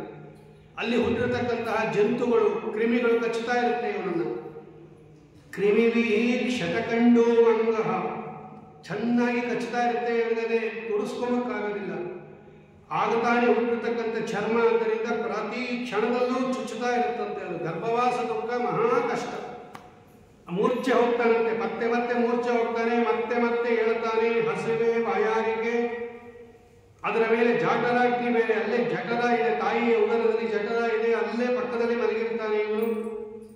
ಆ ತಾಯಿಯಾದವಳು ಕಟು ತೀಕ್ಷ್ಣ ಉಷ್ಣ ಲವಣ ಕ್ಷಾರ ಅಂಗಾಗಿ ಖಾರ ತಿಂತಾಳೆ, ಬಿಸಿ ತಿಂತಾಳೆ, ಹುಳಿ ತಿಂತಾಳೆ. ಈ ಕಹಿ ಪದಾರ್ಥ ಎಲ್ಲ ಕೂಸಿನ ಮೇಲೆ ಬೀಳತ್ತಂತೆ ಹೋಗಿ ಇವನು ತಿಂದಿದ್ದೆಲ್ಲ. ಅದು ಹೋ ಅಂತ ಅಳತ್ತಂತೆ. ಅದು ಆಗತಾನೆ ಹುಟ್ಟಿರ್ತಕ್ಕಂಥ ಚರ್ಮದ ಮೇಲೆ ಈ ಹುಳಿ ಖಾರ ಎಲ್ಲ ಬಿದ್ದಾಗ ಓ ಅನ್ನತ್ತಂತೆ ಅದು. ಆಗ ಭಗವಂತನನ್ನ ಕೇಳ್ಕೊತಾನಂತೆ ಅವನು. ದೇಹನ್ಯ ದೇಹ ವಿವರೇ ಜಠರಾಗ್ನಿನಾಶ್ರಕ ವಿಣ್ಮೂತ್ರ ಕೋಪಪತಿತೋ ವೃಷತಪ್ತ ದೇಹ. ಸ್ವಾಮಿ, ಯಾವತ್ತು ನನ್ನನ್ನು ಇಲ್ಲಿಂದ ಆಚೆಗೆ ಕಳಿಸ್ತೀಯ? ಇಚ್ಛನ್ವಿತೋ ವಿವಸಿತಂ ಗಣಯನ್ ಸ್ವಮಾಸಾನ್. ಇಲ್ಲಿಂದ ಆಚೆಗೆ ಹೋಗಬೇಕು ಅಂತ ಅದಕ್ಕೆ ಆಸೆ ಇದ್ರೂ ಕೂಡ ಹೋಗೋಕ್ಕಾಗಲ್ಲ. ಅದು ಕ್ಲುಪ್ತವಾಗಿದೆ. ಅದು 9 ತಿಂಗಳು ಇರಲೇಬೇಕು ಅಂತ ಅದು ಎಣಿಸ್ತಾ ಇರುತ್ತಂತೆ. ಇಷ್ಟು ದಿವಸ ಆಯಿತು, ಇಷ್ಟು ದಿವಸ ಆಯಿತು, ಇಷ್ಟು ದಿವಸ ಆಯಿತು, ಇಷ್ಟು ದಿನ ಉಳ್ಕೊಂಡಿದೆ ಅಂತ. ಯಾವಾಗ ನನ್ನನ್ನು ಈ ಚಿಕ್ಕ ಜಾಗ ಬೇರೆ, ಅದು ಶಕುಂತ ಇವ ಪಂಚರ ಭಾಗವತ ಹೇಳುತ್ತೆ. ಆ ತಾಯಿಯ ಹೊಟ್ಟೆ ಇದೆಯಲ್ಲ, ಉದರ, ಅದು ತುಂಬ ಚಿಕ್ಕ ಜಾಗ. ಅದು ಎಲ್ಲ ಅವಯವಗಳನ್ನು ಮುದುಡಿಕೊಂಡು ತಲೆಯನ್ನು ಕಾಲ ಮಧ್ಯದಲ್ಲಿ ಹಾಕಿಕೊಂಡು ಇಷ್ಟು ಜಾಗದಲ್ಲಿ ಕೂತಿರುತ್ತಂತೆ. ಅದು ಯಾವಾಗ ನನ್ನನ್ನು ಇಲ್ಲಿಂದ ಆಚೆಗೆ ಕಳಿಸ್ತೀಯ ಅಂತ ಕಾದಿರುತ್ತಂತೆ.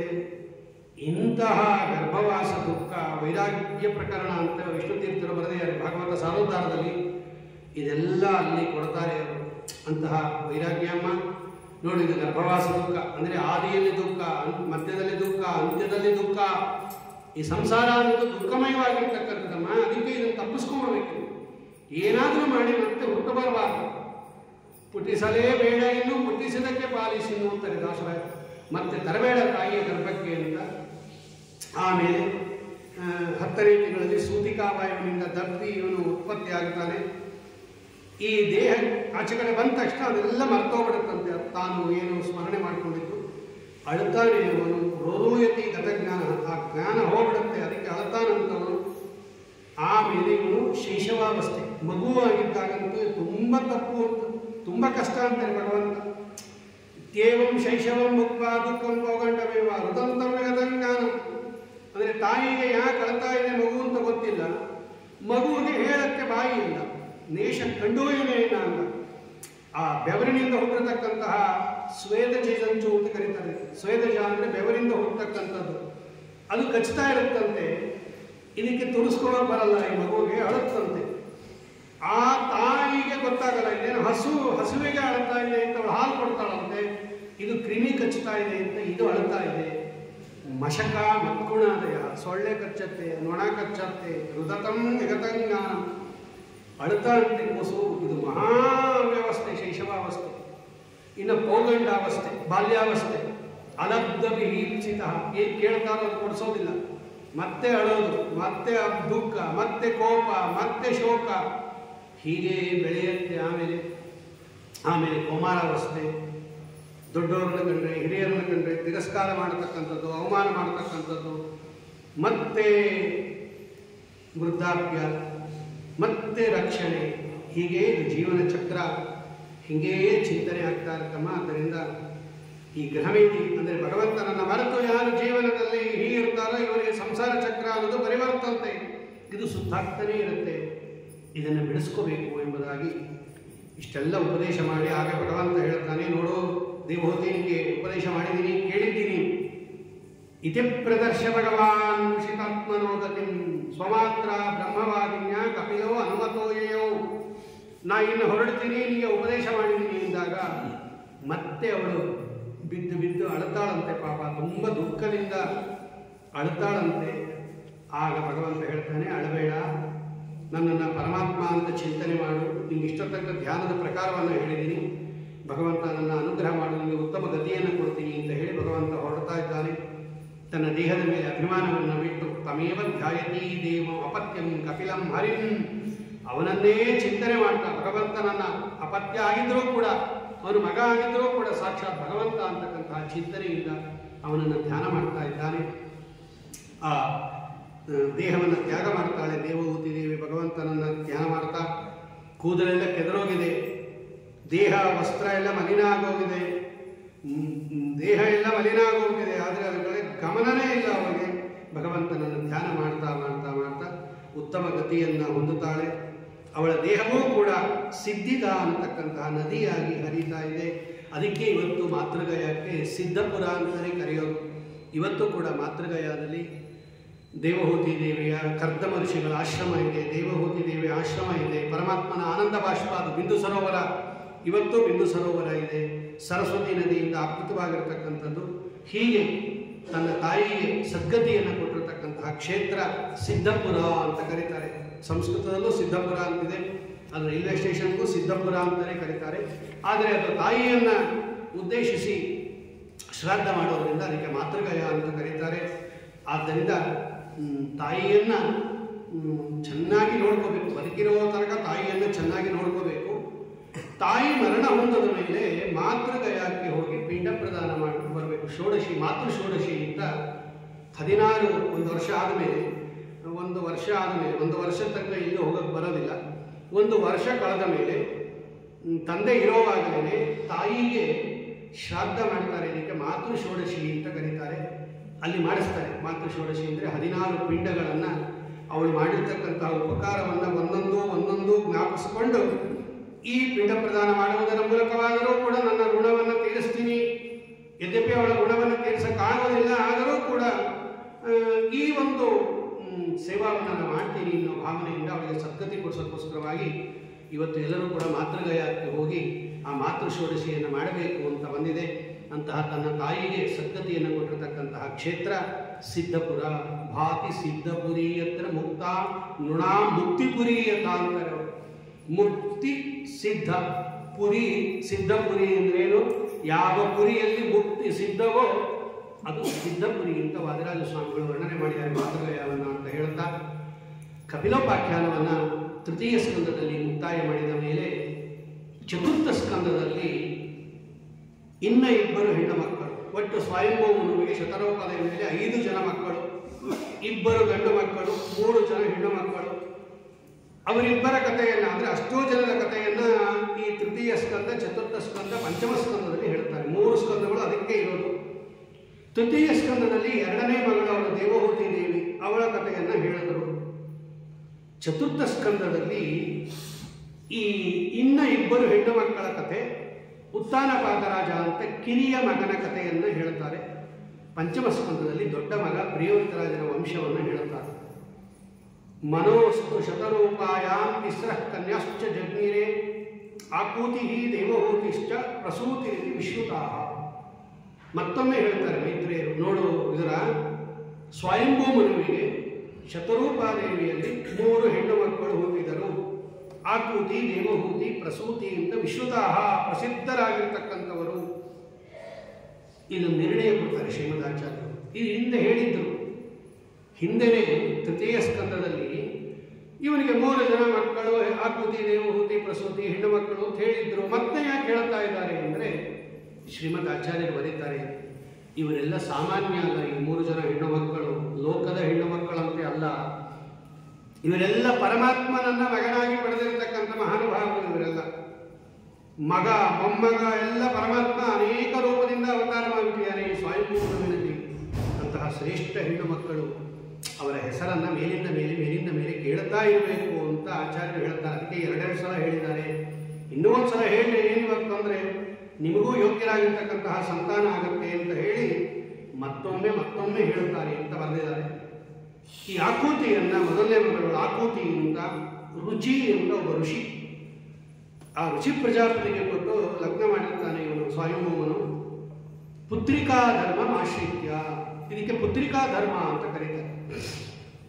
ಏನು ಪುತ್ರಿಕಾ ಧರ್ಮ ಅಂದರೆ, ಯಾರಿಗೆ ಗಂಡು ಮಕ್ಕಳು ಇರೋದಿಲ್ಲ ಅವ್ರು ಏನು ಮಾಡ್ತಾರೆ ಅಂದರೆ ತಮ್ಮ ಹೆಣ್ಣು ಮಗಳಿಗೆ, ಮಗಳಿರ್ತಾಳೆ, ಗಂಡು ಮಕ್ಕಳು ಇರಲ್ಲ, ಹೆಣ್ಣು ಮಕ್ಕಳು ಇರ್ತಾರೆ. ಅವನೇನು ಮಾಡ್ತಾನೆ ಅಂದರೆ ತನ್ನ ಹೆಣ್ಣು ಮಗಳನ್ನು ಕೊಟ್ಟು ಲಗ್ನ ಮಾಡುವಾಗ ಅಳಿಯನ ಜೊತೆ ಒಂದು ಒಪ್ಪಂದ ಮಾಡ್ಕೊತಾನ. ಏನು ಅಂದರೆ ಇವಳಲ್ಲಿ ಹುಟ್ಟತಕ್ಕಂತಹ ಗಂಡು ಮಗುವನ್ನು ನಮ್ಗೆ ಕೊಟ್ಟು ಬಿಡಬೇಕು ಅಂತ. ಅವನೇನಾದರೂ ಒಪ್ಪಿದ್ರೆ ಅಳಿಯ, ಇದಕ್ಕೆ ಪುತ್ರಿಕಾ ಧರ್ಮ ಅಂತ ಕರೀತಾರೆ. ಆ ಮಗನಿಗೆ ಪುತ್ರಿಕಾ ಪುತ್ರ ಅಂತ ಕರೀತಾರೆ. ಇವನು ತಗೊಂಡ್ಬಿಡ್ತಾನೆ ಮಗನನ್ನು ಇವನು ತನ್ನ ಮಗ ಅಂತ ತಗೋತಾನೆ. ಪುತ್ರ ಅಂತ ಕರೆಯಲ್ಲ, ಪುತ್ರಿಕಾ ಪುತ್ರ ಅಂತ ಕರೀತಾರೆ. ಅದರಂತೆ ಸ್ವಯಂಭೂಮನು ಕೂಡ ಆಕೃತಿಯನ್ನು ಲಗ್ನ ಮಾಡಿಕೊಡುವಾಗ ಈ ಪುತ್ರಿಕಾ ಧರ್ಮವನ್ನು ಆಶ್ರಯ ಮಾಡಿ ಶತರೂಪಾದೇವಿಯನ್ನು ಕೇಳಿಕೊಂಡೆ ಈ ರೀತಿ ಲಗ್ನ ಮಾಡಿಕೊಟ್ಟ. ಯಾಕೆ ಅಂತ ಪ್ರಶ್ನೆ ಬಂತು. ಯಾಕಂದ್ರೆ ನೀವು ಗಂಡು ಮಕ್ಕಳು ಇದ್ದಾರಲ್ವಾ, ಗಂಡು ಮಕ್ಕಳು ಇಲ್ಲೇ ಇರೋರು ಈ ಕೆಲಸ ಮಾಡ್ತಾರೆ, ಆದರೆ ಇವನಿಗೆ 2 ಗಂಡು ಮಕ್ಕಳು ಇದ್ದಾರಲ್ಲ ಅಂತ ಪ್ರಶ್ನೆ ಬಂದಾಗ ಅಲ್ಲಿ ಹೇಳ್ತಾರೆ ಶಾಸ್ತ್ರದಲ್ಲಿ, ನೋಡಿ ಇವನಿಗೆ ಗೊತ್ತಿತ್ತು ಈ ಆಕೃತಿಯಲ್ಲಿ ಭಗವಂತ ಅವತಾರ ಮಾಡ್ತಾನೆ, ಆ ಭಗವಂತನನ್ನು ನನ್ನ ಮನೆಗೆ ಕರ್ಕೊಂಬಂದ್ಬಿಡಬೇಕು ಅಂತ ಹೇಳಿ ಇವನು ಪುತ್ರಿಕಾ ಪುತ್ರ ಧರ್ಮವನ್ನು ಆಶ್ರಯ ಮಾಡಿ ಕೊಟ್ಟ. ಯದ್ಯಪಿ ಇವನಿಗೆ ಗಂಡು ಮಕ್ಕಳಿದ್ರೂ ಕೂಡ ಇಲ್ಲಿ ಅವತಾರ ಮಾಡ್ತಾನೆ ಭಗವಂತ ತನ್ನ ಮಗಳಲ್ಲಿ ಅಂತ ಅವನಿಗೆ ಗೊತ್ತಿದ್ದರಿಂದ ಆ ಮಗನನ್ನು ತಾನು ಮನೆಗೆ ಕರ್ಕೊಂಡ್ಬಿಟ್ರು ಅವನನ್ನು ಉಪಾಸನೆ ಮಾಡಬಹುದು ಅಂತ ಹೇಳಿ ಪುತ್ರಿಕಾ ಧರ್ಮವನ್ನು ಆಶ್ರಯ ಮಾಡಿಕೊಟ್ಟಿದ್ದಾನೆ. ಅಲ್ಲಿ ಭಗವಂತ ಮತ್ತು ಲಕ್ಷ್ಮೀದೇವಿ ಇಬ್ಬರೂ ಅವತಾರ ಮಾಡುವರು.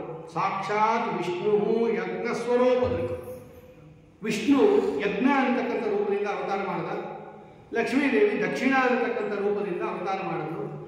ಈ ಪರಮಾತ್ಮನನ್ನು ಇವ್ರು ಕರ್ಕೊಂಡ್ಬಂದ್ಬಿಟ್ಟ. ಮೊದಲೇ ಒಪ್ಪಂದ ಆಯಿತು, ಕರ್ಕೊಂಡ್ಬಂದ್ಬಿಟ್ಟ. ಅವಳು ಆ ಹೆಣ್ಣು ಮಗಳು ಅಲ್ಲೇ ಲಕ್ಷ್ಮೀದೇವಿ ಅಲ್ಲೇ ಬೆಳೀತಾ ಇದ್ದಾಳೆ. ಎಷ್ಟೋ ದಿವಸ ಆದಮೇಲೆ ಅವರಿಬ್ಬರು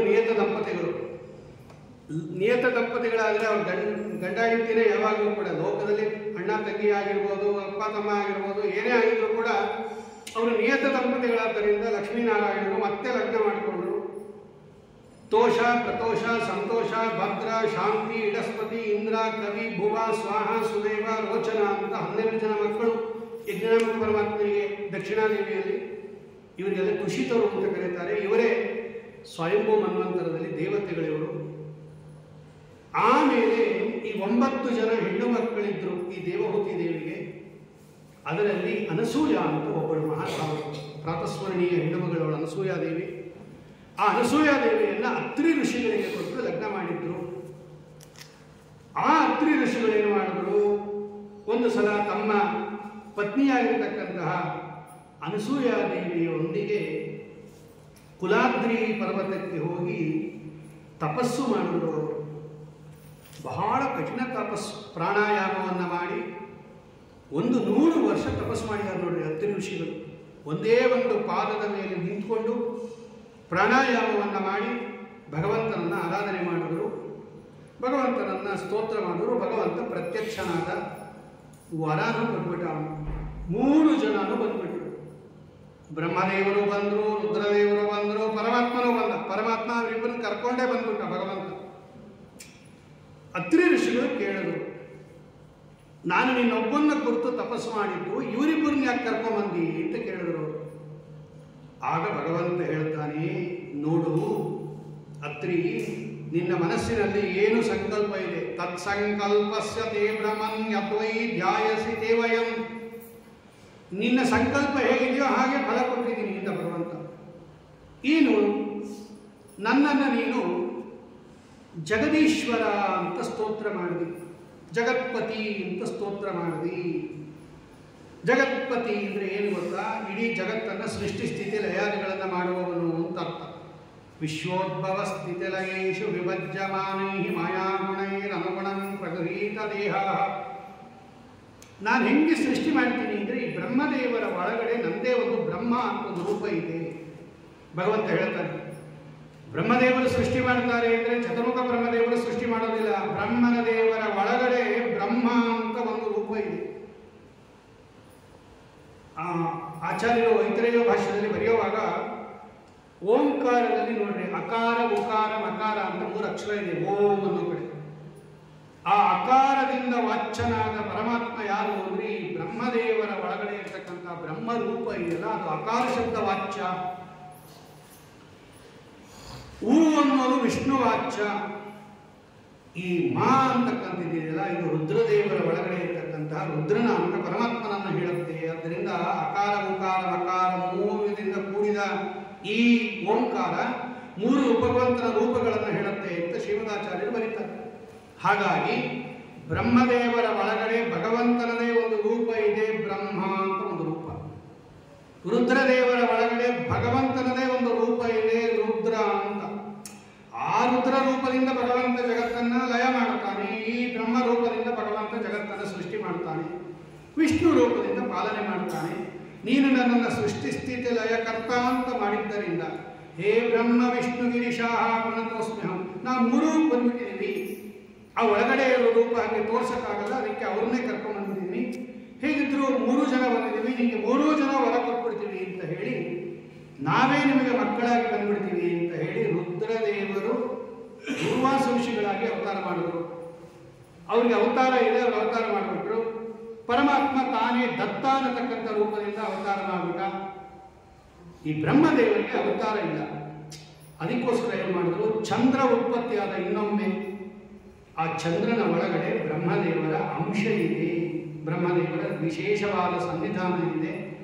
ಅದಕ್ಕೆ ಬರೀತಾರೆ, ಸೋಮೋ ಬ್ರಹ್ಮಣವಂಶೇನ ದತ್ತೋ ವಿಷ್ಣೋಸ್ತು ಯೋಗವಿತ್ ದೂರ್ವಾಸ ಶಂಕರಸ್ಯಾಂಶ ನಿಬೋಧ ಅಂಗೀರಸ ಪ್ರಜಾ.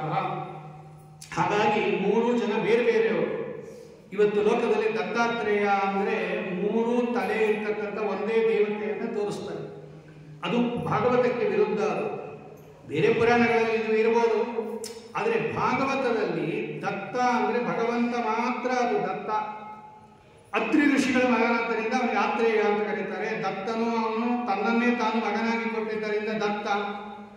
ಅತ್ರಿ ಋಷಿಗಳ ಮಗನಾದ್ದರಿಂದ ಆತ್ರೇಯ. ಅವನು ದತ್ತನೂ ಹೌದು, ಆತ್ರೇಯನೂ ಹೌದು, ಆದ್ದರಿಂದ ದತ್ತಾತ್ರೇಯ. ಯಾರು? ಭಗವಂತ ಮಾತ್ರ. ಈ ದೂರ್ವಾಸ ದತ್ತಾತ್ರೇಯ ಅಲ್ಲ, ಈ ಬ್ರಹ್ಮನೂ ದತ್ತಾತ್ರೇಯ ಅಲ್ಲ. ಆದರೆ ಇವರೇನು ಮಾಡಿಬಿಟ್ರು, 3 ಜನ ಸೇರಿ ಒಂದು ಅಂತ ಹೇಳಿಬಿಟ್ಟು 3 ತಲೆ ಮಾಡಿಬಿಟ್ಟು ದತ್ತಾತ್ರೇಯ ಅಂತ ಮಾಡಿಬಿಟ್ಟಿದ್ದಾರೆ. ಫೋಟೋ ಎಲ್ಲ ಹಂಗೆ ಇರೋದು.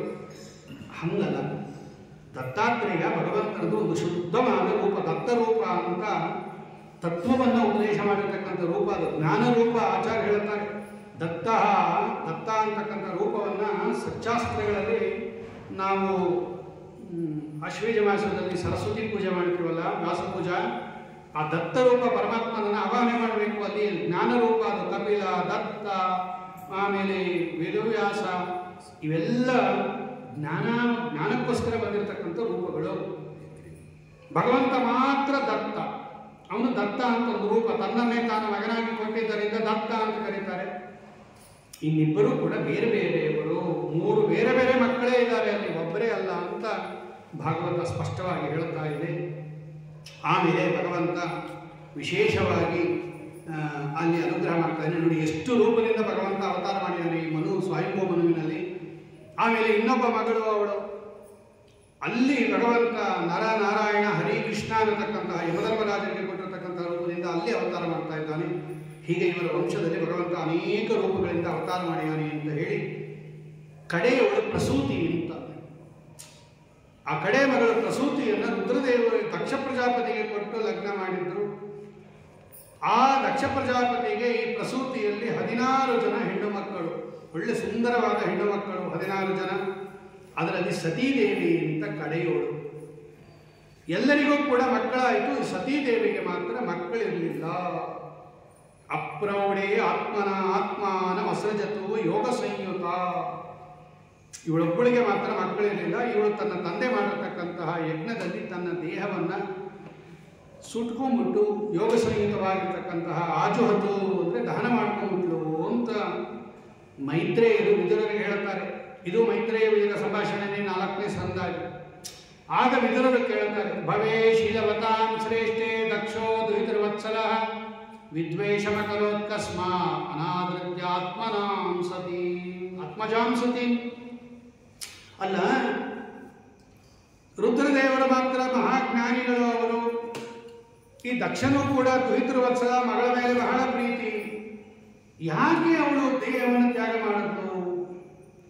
ಅಲ್ಲ, ಅವರ ತಂದೆ ರುದ್ರದೇವರನ್ನು ಕೊಟ್ಟು ದ್ವೇಷ ಮಾಡಿಬಿಟ್ರು, ಅದಕ್ಕೋಸ್ಕರ ಮಾಡಿದ್ರು. ದ್ವೇಷ ಯಾಕೆ ಮಾಡಿದಾಗ? ದಕ್ಷ ಪ್ರಜಾಪತಿ ರುದ್ರದೇವರನ್ನು ದ್ವೇಷ ಮಾಡೋದಕ್ಕೆ ಕಾರಣ ಏನು ಅಂತ ಕೇಳಿದಾಗ ಅದಕ್ಕೊಂದು ಕಥೆ ಹೇಳ್ತಾರೆ, ದಕ್ಷಯಜ್ಞ ಧ್ವಂಸ ಅಂತ. ಹಿಂದೆ ಒಂದ್ಸಲ ದೇವತೆಗಳು ಋಷಿಗಳು ಎಲ್ಲ ಸೇರಿ ಒಂದು ಯಜ್ಞ ಮಾಡಿದರು. ಅಲ್ಲೆಲ್ಲ ಬೇಕಾದಷ್ಟು ಜನ ಋಷಿಗಳು ಎಲ್ಲ ಸೇರಿಕೊಂಡಿದ್ರು, ದೇವತೆಗಳು ಇದ್ರು, ದೊಡ್ಡ ಯಜ್ಞಶಾಲೆ. ಇವ ಬಂದ, ಈ ದಕ್ಷ ಪ್ರಜಾಪತಿ ಬಂದ, ಬ್ರಹ್ಮದೇವರ ಮಗ ದಕ್ಷ ಪ್ರಜಾಪತಿ. ಆ ದಕ್ಷ ಪ್ರಜಾಪತಿ ಬಂದಾಗ ಎಲ್ಲ ಎದ್ದು ನಿಂತ್ಕೊಂಡ್ರು. ಅವನು ಸಾಮಾನ್ಯ ಅಲ್ಲ, ಅವನು ಬ್ರಹ್ಮದೇವರ ಪುತ್ರ. ಅವನು ಈ ರುದ್ರದೇವರು ಎದ್ದು ನಿಂತ್ಕೊಳ್ಳಿಲ್ಲ, ವಿರಿಂಚ ಅಂದರೆ ಬ್ರಹ್ಮದೇವರು ಎದ್ದು ನಿಂತ್ಕೊಳ್ಳಿಲ್ಲ. ಇನ್ನೆಲ್ಲ ಕೂತ್ಕೊಂಡಿದ್ರು, ಇನ್ನೆಲ್ಲ ಎದ್ಕೊಂಡ್ರು. ಸರಿ, ಇವನು ಬಂದ, ತನ್ನ ತಂದೆಗೆ ನಮಸ್ಕಾರ ಮಾಡಿದ. ಬ್ರಹ್ಮದೇವರು ತಂದೆ ನಮಸ್ಕಾರ ಮಾಡಿದ. ಅವನ ಆಸನದಲ್ಲಿ ಕೂತ್ಕೊಂಡ. ನಿಶಸಾದ ತದಾಜ್ಞೆ, ಬ್ರಹ್ಮದೇವರು ಕೂತ್ಕೊಂಡ್ರು. ಆಮೇಲೆ ಭಾಷಣ ಮಾಡಕ್ಕೆ ಶುರು ಮಾಡಿದ. ಎಲ್ಲರೂ ಕೇಳ್ರಿ ನನ್ನ ಮಾತನ್ನ, ಶ್ರೂಯತಾಂ, ಏ ಬ್ರಹ್ಮರ್ಷಿಗಳ ನನ್ನ ಮಾತು ಕೇಳ್ರಿ. ಈ ಲೋಕಭಾಗ ಇದ್ದಾನಲ್ಲ ಇವನು ರುದ್ರ, ಇವನು ಕೀರ್ತಿರಹಿತ, ನಾಚಿಕೆ ಇಲ್ಲ ಇವನಿಗೆ, ಸದಾಚಾರ ಗೊತ್ತಿಲ್ಲ, ಹೆಂಗೆ ನಡ್ಕೋಬೇಕು ಅಂತ ಗೊತ್ತಿಲ್ಲ. ನನ್ನ ಶಿಷ್ಯ ಇವನು, ನನ್ನ ಮಗಳನ್ನು ಲಗ್ನ ಮಾಡ್ಕೊಂಡ ಮೇಲೆ ಛೇ ಇವನು ಹೆಂಗೆ ಮರ್ಯಾದೆ ಕೊಡಬೇಕು ಅಂತಲೇ ಗೊತ್ತಿಲ್ಲ. ನಾ ಬಂದಾಗ ನಮಸ್ಕಾರ ಮಾಡಬೇಕಾಯ್ತಲ್ವ, ಮಾವ ಗುರುವಿಗೆ ಸಮಾನ, ತಂದೆಗೆ ಸಮಾನ. ಅವನು ಎದ್ದು ನಿಂತ್ಕೊಂಡು ಮರ್ಯಾದೆ ಕೊಡಬೇಕಲ್ವ, ನೋಡಿ ಕೂತಿದ್ದಾನೆ ಇವನು. ನಾ ಬಂದಾಗ ಇವನಿಗೆ ಆಚಾರ ವಿಚಾರಗಳೇ ಗೊತ್ತಿಲ್ಲ. ಇವನು ನನ್ನ ಮಗಳಿಗೆ ಯೋಗ್ಯವಾಗಿರ್ತಕ್ಕಂಥ ಗಂಡಲ್ಲ. ಇವನು ಪಾಣಿವಿಪಾಜ್ಞಮುಖತಃ ಸಾವಿತ್ರ್ಯಾಯಿತು ಸಾಧುವುದು, ಸುಮ್ಮನೆ ಕೂತಿದ್ದಾನೆ ನೋಡಿದಂಗೆ ಸಾಧು ಅಂತೆ. ನನ್ನ ಮಗಳು ಎಷ್ಟು ಸುಂದರಿ ಅವಳು, ಕಾಮಾಕ್ಷಿ, ವಿಶಾಲಾಕ್ಷಿ, ಮೀನಾಕ್ಷಿ ಅಂತಲೇ ಹೆಸರು ಅವಳಿಗೆ. ಇವನು ಮರ್ಕಟ ಲೋಚನ, ವಿರೂಪಾಕ್ಷ. ಇವನು ಕೋತಿ ಥರ ಕಣ್ಣಿವನಿಗೆ. ಕೊಡಬಾರ್ದಾಯಿತು ನನ್ನ ಮಗಳನ್ನ, ಏನೋ ನಮ್ಮ ಅಪ್ಪ ಹೇಳಿದ್ರು ಕೊಟ್ಬಿಟ್ಟೆ. ನೋಡಿ ಇವನು ಹೆಂಗಿದೆ, ಇವನ ರೂಪನೂ ಚೆನ್ನಾಗಿಲ್ಲ, ಆಚಾರನೂ ಚೆನ್ನಾಗಿಲ್ಲ. ಮನೆ ನೋಡಿದ್ರೆ ಪ್ರೇತವಾಸ, ಸ್ಮಶಾನದಲ್ಲಿ ವಾಸ ಮಾಡ್ತಾನೆ ಅವನು. ಭೂತಗಣಗಳೊಂದಿಗೆ ತಿರುಗ್ತಾ ಇರ್ತಾನೆ, ಅಜತಿ ಅಲಿತಾ ಇರ್ತಾನೆ, ಹುಚ್ಚನಂತೆ ಕೂದಲು ಕೆದರ್ಕೊಂಡಿರ್ತಾನೆ, ಇದಿಕಿದಂತೆ ನಗತಾನೆ, ಇದಿಕಿದಂತೆ ಅಳುತ್ತಾನೆ. ಆ ಚಿತಾಭಸ್ಮ ಹಚ್ಕೊಂಡಿಯಾನೆ, ಅದರಿಂದ ಸ್ನಾನ ಮಾಡ್ತಾನೆ. ಆ ತಲೆ ಬುರುಡುಗಳ ಸರ ಹಾಕ್ಕೊಂಡಿಯಾನೆ. ಹೆಸರಿಗೆ ಮಾತ್ರ ಶಿವ ಅಂತ ಹೆಸರಿಟ್ಕೊಂಡಿಯಾನೆ. ಎಲ್ಲ ಅಮಂಗಳದ ಮುದ್ದೆ, ಹೆಸರು ಮಾತ್ರ ಶಿವ ಶಿವ ಅಂತ ಇಟ್ಕೊಂಡಿಯಾನೆ. ಮತ್ತ ಜನಪ್ರಿಯ ಇವನು ಹುಚ್ಚ, ಹುಚ್ಚರಿಗೆಲ್ಲ ಪ್ರೀತಿ ಪಾತ್ರ ಇವನು. ಇಷ್ಟು ಬೈದುಬಿಟ್ಟ. ಸುಮ್ಮನೆ ಕೂತಿದ್ರು, ಮಾತೇ ಆಡಲಿಲ್ಲ ಮಹಾರುದ್ರ ದೇವರು. ಇನ್ನೂ ಕೋಪ ಬಂದ್ಬಿಡ್ತು ಅವರಿಗೆ. ಇವನಿಗೆ ಯಜ್ಞಭಾಗನ್ನ ಲಭತಾಂ ದೇವೈ ದೇವಗಣಾರಮ, ಇನ್ಮೇಲೆ ಇವನಿಗೆ ಯಜ್ಞ ಭಾಗನೇ ಬೇಡ ಹೋಮದಲ್ಲಿ ಸರ್ ಆಜ್ಞೆ ಮಾಡಿಬಿಟ್ಟು, ಇನ್ಮೇಲೆ ಯಾರು ಕೂಡ ಯಜ್ಞದಲ್ಲಿ ರುದ್ರದೇವರಿಗೆ ರುದ್ರಾಯ ಸ್ವಾಹ ಅಂತ ಆಹುತಿ ಕೊಡಬಾರದು. ಇದನ್ನು ಕೇಳಿದಾಗ ನಂದೀಶ್ವರ ಇದ್ದಾನಲ್ಲ, ರುದ್ರದೇವರ ವಾಹನ ನಂದಿ, ಅವನಿಗೆ ಕೋಪ ಬಂದ್ಬಿಡ್ತು. ಎಬ್ಬಿಟ್ಕೊಂಡ, ಅವನು ಕಣ್ಣು ಕೆಂಪು ಮಾಡ್ಕೊಂಡ. ಏನು ಇಷ್ಟೊಂದು ಬೈತಾ ಇದೆಯಾ ನಮಗೂ ಸ್ವಾಮಿಯನ್ನ ಅಂತೇಳಿ ಅವನು ಶಾಪ ಕೊಟ್ಟ ದಕ್ಷಿಣಿಗೆ. ನೀನು ಯಾವಾಗಲೂ ಕಾಮ್ಯಕರ್ಮದಲ್ಲೇ ಆಸಕ್ತನಾಗಿರು, ಗ್ರಾಮ್ಯ ಸುಖದಲ್ಲಿ ಸಂಸಾರ ಸುಖದಲ್ಲೇ ಆಸಕ್ತನಾಗಿರು, ನೀನು ಕೂಟ ಧರ್ಮದಲ್ಲಿ ಆಶ್ರಯನಾಗಿರು, ಜ್ಞಾನ ನಿಮಗೆ ತಿರೋಧಾನ ಆಗಲಿ, ಸ್ತ್ರೀ ಕಾಮನಾಗಿರು, ನಿಮಗೆ ಶೀಘ್ರದಲ್ಲಿ ಆಡಿನ ಮುಖ ಬರಲಿ, ಆಡಿನ ತಲೆ ಬರಲಿ ಅಂತ ಶಾಪ. ಅಷ್ಟು ಸಾಲದು ಅಂತ ಈ ಬ್ರಾಹ್ಮಣರೆಲ್ಲ ಕೂತಿದ್ರು, ಹೋಮ ಮಾಡಿಸ್ತಾ ಇದ್ರು, ಭೃಗು ಋಷಿಗಳೇ ಮೊದಲಾದವರು. ಅವ್ರಿಗೂ ಶಾಪ ಕೊಟ್ಟಾಗ ನಂದೀಶ್ವರ, ನೀವೆಲ್ಲ ಇನ್ಮೇಲೆ ಎಲ್ಲಿ ಅಂದ್ರಲ್ಲಿ ತಿನ್ನಕ್ಕೆ ಶುರು ಮಾಡಿ, ಸರ್ವಪಕ್ಷಾತ್ಮಜಾವೃತ್ತಿ, ನಿಮ್ಮ ವಿದ್ಯೆಯನ್ನ, ತಪಸ್ಸನ್ನ, ವ್ರತವನ್ನ ಮಾರ್ಕೊಳ್ಳೋಕೆ ಶುರು ಮಾಡಿ. ದೇಹೇಂದ್ರಿಯಾರಾಮ ಯಾಚಕಾ ವಿಚರಂತಿವ, ನಿಮ್ಮ ತಪಸ್ಸನ್ನ ಮಾರ್ಕೊಂಡ್ಬಿಡ್ರಿ ದುಡ್ಡಿಗೆ. ನೀವೆಲ್ಲ ಭಿಕ್ಷುಕರಂತೆ ಬೇಡಿ ತಿನ್ನಕ್ಕೆ ಶುರು ಮಾಡಿಬಿಡ್ರಿ. ಬ್ರಹ್ಮಕುಲಕ್ಕೂ ಶಾಪ ಕೊಟ್ಬಿಟ್ರು, ಭೃಗು ಋಷಿಗಳಿಗೂ ಕೋಪ ಬಂದ್ಬಿಡ್ತು. ನಮಗೆಲ್ಲ ಯಾಕಪ್ಪ ಶಾಪ ಕೊಟ್ಟು ನೀನು ಅಂತೇಳಿ, ನಾವು ಕೊಡ್ತೀವಿ ನಿಮಗೆ ಅಂತೇಳಿ ಅವರೂ ಶಾಪ ಕೊಟ್ಟರು. ಯಾರು ಈ ರುದ್ರವ್ರತವನ್ನು ಸ್ವೀಕಾರ ಮಾಡ್ತಾರೆ ಇವರೆಲ್ಲ ಪಾಖಂಡಿಗಳಾಗಲಿ, ಸತ್ಯಾಸ್ತ್ರ ದ್ವೇಷಿಗಳಾಗಲಿ, ಶೌಚರಹಿತರಾಗಲಿ, ಮುಠಾಳರಾಗಲಿ, ಜಟಾಭಸ್ಮಧಾರಿಗಳಾಗಲಿ, ಶಿವದೀಕ್ಷೆಯನ್ನು ಹೊಂದಲಿ ಅಂತ ಇವರು ಶಾಪ ಕೊಟ್ಬಿಟ್ರು. ಅವ್ರಿವ್ರಿಗೆ ಶಾಪ ಕೊಡೋದು, ಅವ್ರಿಗೆ ಶಾಪ ಕೊಡೋದು ದೊಡ್ಡ ಗಲಾಟೆನೇ ಆಗೋಯ್ತು. ಇಷ್ಟಕ್ಕೆಲ್ಲ ಕಾರಣರಾಗಿರ್ತಕ್ಕಂಥ ಮಹಾರುದ್ರ ದೇವರು ವಿಮಾನ ಇವ ಸ್ವಲ್ಪ ಮನಸ್ಸಿಗೆ ಬೇಜಾರಾದವರಂತೆ, ಅವರೇ ಮಹಾನುಭಾವರು, ಇವ ಸ್ವಲ್ಪ ಮನಸ್ಸಿಗೆ ಬೇಜಾರಾದವರಂತೆ ಅಲ್ಲಿಂದ ಹೊರಟೇ ಬಿಟ್ಟರು. ಆಮೇಲೆ ಯಜ್ಞ ಎಲ್ಲ ಆಯಿತು, ಒಂದು 1000 ವರ್ಷ ಆಯಿತು, ಅವಭೃತ ಸ್ನಾನ ಎಲ್ಲ ಮಾಡಿದ್ರು, ಮುಗಿದೋಯ್ತು ಕಾರ್ಯಕ್ರಮ. ಆದರೆ ಈ ದ್ವೇಷ ಮಾತ್ರ ಹಾಗೆ ಉಳ್ಕೊಂಡ್ಬಿಡ್ತು ದಕ್ಷ ಪ್ರಜಾಪತಿಯಲ್ಲಿ. ನಂಗೆ ನಮಸ್ಕಾರ ಮಾಡಲಿಲ್ಲ ನನ್ನ ಅಳಿಯ ರುದ್ರ. ಈ ಬ್ರಹ್ಮದೇವರೇನು ಮಾಡಿದ್ರು, ಎಲ್ಲ ಪ್ರಜಾಪತಿಗಳಿಗೆ ಇವನನ್ನು ಲೀಡರ್ ಬೇರೆ ಮಾಡಿಬಿಟ್ರು ದಕ್ಷ ಪ್ರಜಾಪತಿಯನ್ನ. ಸ್ವಲ್ಪ ಅಹಂಕಾರ ಜಾಸ್ತಿ ಆಗೋಯ್ತು ಅವನಿಗೆ. ಅವನೇ ಒಂದು ಯಜ್ಞ ಮಾಡಿದ, ವಾಜಪೇಯ ಅಂತ ಒಂದು ಯಜ್ಞ ಮಾಡಿದ. ಅದರ ಅಂಗಭೂತವಾಗಿ ಬೃಹಸ್ಪತಿ ಸಭಾ ಅಂತ ಒಂದು ಮಾಡಿದ, ಉತ್ತಮ ಯಜ್ಞ. ಎಲ್ಲ ದೇವತೆಗಳನ್ನ, ಬ್ರಹ್ಮರ್ಷಿಗಳನ್ನ, ಪಿತೃ ಎಲ್ಲರನ್ನ ಕರೆದ. ಇವರಿಬ್ಬರಿಗೆ ಮಾತ್ರ ಆಹ್ವಾನ ಕೊಡಲಿಲ್ಲ. ತನ್ನ ಕಡೆ ಮಗಳನ್ನ ರುದ್ರದೇವರನ್ನ ಕರೀಲಿಲ್ಲ. ಅದು ತುಂಬ ದಿನ ನಡೆಯೋ ಯಾಗ ಅದು. ಎಲ್ಲರೂ ಯಜ್ಞದಲ್ಲಿ ಪಾಲ್ಗೊಂಡು ಹೋಗ್ತಾ ಇದ್ದಾರೆ. ಅವರವ್ರು ಯಾವಾಗ ಬೇಕೋ ಹೋಗೋದು, ಮಾತಾಡೋದು ಎಲ್ಲ. ಅದು ಹಿಮಾಲಯ ಪರ್ವತದ ಮೇಲೆ ಬಂಗಾರದ ವಿಮಾನದಲ್ಲಿ ಕೂತ್ಕೊಂಡು ಎಲ್ಲರೂ ಕೂಡ ಅಲಂಕಾರ ಮಾಡಿಕೊಂಡು ಹೆಣ್ಣು ಮಕ್ಕಳು ದಂಪತಿಗಳೆಲ್ಲ ಮಾತಾಡ್ಕೊಂಡು ಹೋಗ್ತಾ ಇದ್ದಾರೆ. ಅಬ್ಬಬ್ಬ ಏನು ಯಜ್ಞ, ಏನು ವೈಭವ, ಏನು ಊಟ ತಿಂಡಿ ವೈಭವ ಎಲ್ಲ ಮಾತಾಡ್ಕೊಂಡು ಹೋಗ್ತಾ ಇದ್ದಾರೆ, ಹೊಗಳ್ತಾ ಇದ್ದಾರೆ. ಈ ಸತೀದೇವಿ ಕೇಳಿದ್ರು, ಏನಮ್ಮ ಇಷ್ಟೊಂದೆಲ್ಲ ನೀವು ಹೊಗಳ್ತಾ ಇದ್ದೀರಾ, ಯಾರು ಯಜ್ಞ ಅಂದು. ನಿಮಗೆ ಗೊತ್ತಿಲ್ಲ, ನಿಮ್ಮ ಅಪ್ಪ ಯಜ್ಞ ಮಾಡ್ತಾ ಇದ್ದಾನೆ, ಅತ್ಯದ್ಭುತವಾದದ್ದು ಅಂದಾಗ ಇವಳಿಗೂ ಆಸೆ ಆಗೋಯ್ತು ಸತೀದೇವಿಗೆ, ನಾನು ಹೋಗಬೇಕು ಅಂತ. ಗಂಡನ ಹತ್ರ ಬಂದು, ಪ್ರಜಾಪತೇಸ್ತೆ ಶಶುರಶ್ಚ ಸಾಂಪ್ರತಂ ನಿರ್ಯಾಪಿತೋ ಯಜ್ಞ ಮಹೋತ್ಸವ ಕಿಲ ವಯಂಚ ತತ್ರಾನುಸರಾಮ ವಾಮತೆ ಯದ್ಯತ್ತಿ ತಾನಿ ವಿಬುಧಾ ಪ್ರಯಾಂತಿ. ಸ್ವಾಮಿ, ನಿಮ್ಮ ಮಾವ ಯಜ್ಞ ಮಾಡ್ತಾ ಇದ್ದಾರಂತೆ, ಎಲ್ಲ ಜ್ಞಾನಿಗಳು, ಋಷಿಗಳು, ದೇವತೆಗಳೆಲ್ಲ ಹೋಗ್ತಾ ಇದ್ದಾರೆ, ಕೊಂಡಾಡ್ತಾ ಇದ್ದಾರೆ, ನಾವು ಹೋಗೋಣ, ದಂಪತಿಗಳು ಹೋಗಬೇಕು, ನಾವು ಹೋಗೋಣ ಬನ್ರಿ. ನನ್ನ ಅಕ್ಕಂದಿರು ಬಂದಿರ್ತಾರೆ, ಬಾವಂದಿರು ಬಂದಿರ್ತಾರೆ, ನಮ್ಮ ಅಮ್ಮ ಇರ್ತಾರೆ, ಅವನ್ನೆಲ್ಲ ನೋಡಬೇಕು ಅಂತ ಆಸೆ ನನಗೆ. ನೀವೇನೋ ಭಗವಂತನನ್ನ ಧ್ಯಾನ ಮಾಡ್ತಾ ಕೂತ್ಬಿಟ್ಟಿರ್ತೀರಾ, ನನಗೆ ಇನ್ನ ಅಭಿಮಾನ ಇದೆ, ನಾ ಸ್ತ್ರೀ, ನಾನು ಸ್ವಲ್ಪ ನನಗೆ ನೋಡಬೇಕು ಅಂತ ಆಸೆ ಇದೆ, ಹೋಗೋಣ. ಮಾತಾಡಲೇ ಇಲ್ಲ ಅವರು. ಇನ್ನೂ ಎಷ್ಟೋ ಸಲ ಕೇಳಲು, ಆಗ ಅವಳೇ ಹೇಳಲು, ಓಹೋ ಕರೆದಿಲ್ಲ ಹೆಂಗೆ ಹೋಗೋದು ಅಂತ ನಿಮ್ಮ ಅಭಿಪ್ರಾಯನ, ಆಹ್ವಾನ ಇಲ್ಲದೆ ಹೋಗಬಾರ್ದು ಅಂತ ನಿಮ್ಮ ಅಭಿಪ್ರಾಯ, ನಂಗೆ ಹೇಳೇ ಇಲ್ಲ ಹೆಂಗೆ ಹೋಗೋದು ಅಂತ ಹೇಳಿದ್ರೆ ಅವ್ರು ಹೇಳ್ತಾರೆ, ಕಥಂ ಸುತಾಯ ಪಿತೃಗೇಹ ಕೋತಕಂ ನಿಶಮ್ಯ ದೇಹ ಸರ್ವರ್ಧನೆಂಗತೆ. ತಂದೆ ಮನೆಯಲ್ಲಿ ದೊಡ್ಡ ಫಂಕ್ಷನ್ ನಡೀತಾ ಇದೆ ಅಂದರೆ ಹೇಗೆ ಮಗ ಮನಸ್ಸು ಹೋದೆ ತಡೆಯುತ್ತೆ ಇರುತ್ತೆ. ಅನಾಹುತಾಪ್ಯಭಿಯಂತಿ ಸೌಹೃದ, ಈ 3 ಕಡೆ ಕರೀದೇ ಇದ್ರೂ ಹೋಗ್ಬೋದು ಅಂತ ನಿಯಮ ಇದೆ. ಭರ್ತೃ ಗುರೋ ದೇಹಕೃತಶ್ಚ ಕೇತನಂ. ಗಂಡನ ಮನೆಯಲ್ಲಿ ಫಂಕ್ಷನ್ ಆದರೆ, ಗುರುಗಳ ಮನೆಯಲ್ಲಿ ಸಮಾರಂಭ ಆದರೆ, ತಂದೆಯ ಮನೆಯಲ್ಲಿ ಸಮಾರಂಭ ಆದರೆ ಕರೀದೇನು ಹೋಗ್ಬೋದು ಅಂತ ಶಾಸ್ತ್ರದಲ್ಲಿ ನಿಯಮ ಇದೆ.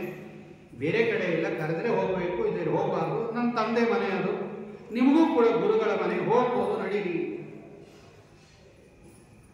ಆಗ ರುದ್ರದೇವರು ಹೇಳ್ತಾರೆ, ನಗ್ತಾರಂತೆ ಅವರು, ತ್ವಯೋದಿತಂ ಶೋಭನಮೇವ ಶೋಭನೆ ಅನಾಹುತ ಅಪ್ಯಭಿಯಂತಿ ಬಂಧುಷು ಯೇಯತ್ಯನುತ್ಪಾದಿತ ದೋಷ ದೃಷ್ಟಯ ಬಲೀಯಸಾತ್ಮ ಮದೇನ ಮನ್ಯುನ. ಹೌದಮ್ಮ, ನೀ ಹೇಳಿದ್ದಲ್ಲ ಸರಿ. ಈ 3 ಕಡೆ ಕರೆದೇನೋ ಹೋಗಬಹುದು.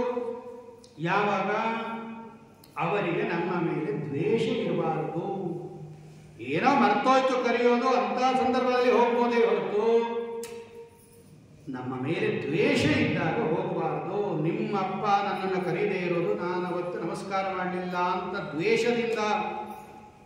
ಒಬ್ಬ ಮನುಷ್ಯನಿಗೆ ವಿದ್ಯಾ, ತಪಸ್ಸು, ಹಣ, ಒಬ್ಬು ಅಂದರೆ ಶರೀರ ವರ್ಚಸ್ಸು, ಆಯಸ್ಸು, ಆಮೇಲೆ ಒಳ್ಳೆ ದೇಹ, ರೂಪ, ಕುಲ ಇವೆಲ್ಲ ಬಂದರೆ ದುರಹಂಕಾರ ಬರುತ್ತೆ, ಮದ ಬಂದ್ಬಿಡುತ್ತೆ.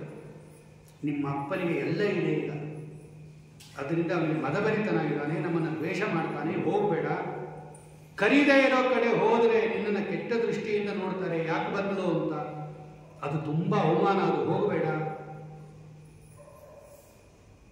ಯಾಕೆ ನಮಸ್ಕಾರ ಮಾಡಲಿಲ್ಲ ಅಂತ ಕೇಳಿದವರು.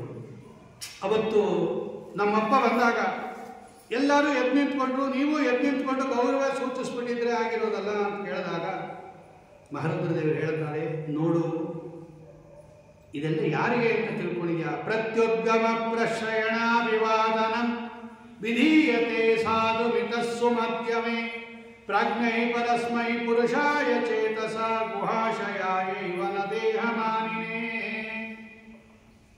ಮಂಗಳಾಂಗಿ ಎದ್ದು ನಿಂತ್ಕೊಂಬೋದು, ಆಲಿಂಗನ ಮಾಡ್ಕೊಬೋದು, ನಮಸ್ಕಾರ ಮಾಡೋದು, ಪರಸ್ಪರ ಮಾಡ್ಕೋತಾರಲ್ಲ, ಇದು ಯಾರಿಗೆ ಅಂದ್ಕೊಂಡು ಒಳಗಡೆ ಇರ್ತಕ್ಕಂಥ ಪರಮಾತ್ಮನಿಗೆ. ಗುಹಾಶಯ, ಹೃದಯ ಗುಹೆಯಲ್ಲಿರ್ತಕ್ಕಂಥ ಪರಮಾತ್ಮನಿಗೆ ಅದು. ಸರ್ವದೇವ ನಮಸ್ಕಾರ ಕೇಶವಂ ಪ್ರತಿಗಚ್ಚತಿ.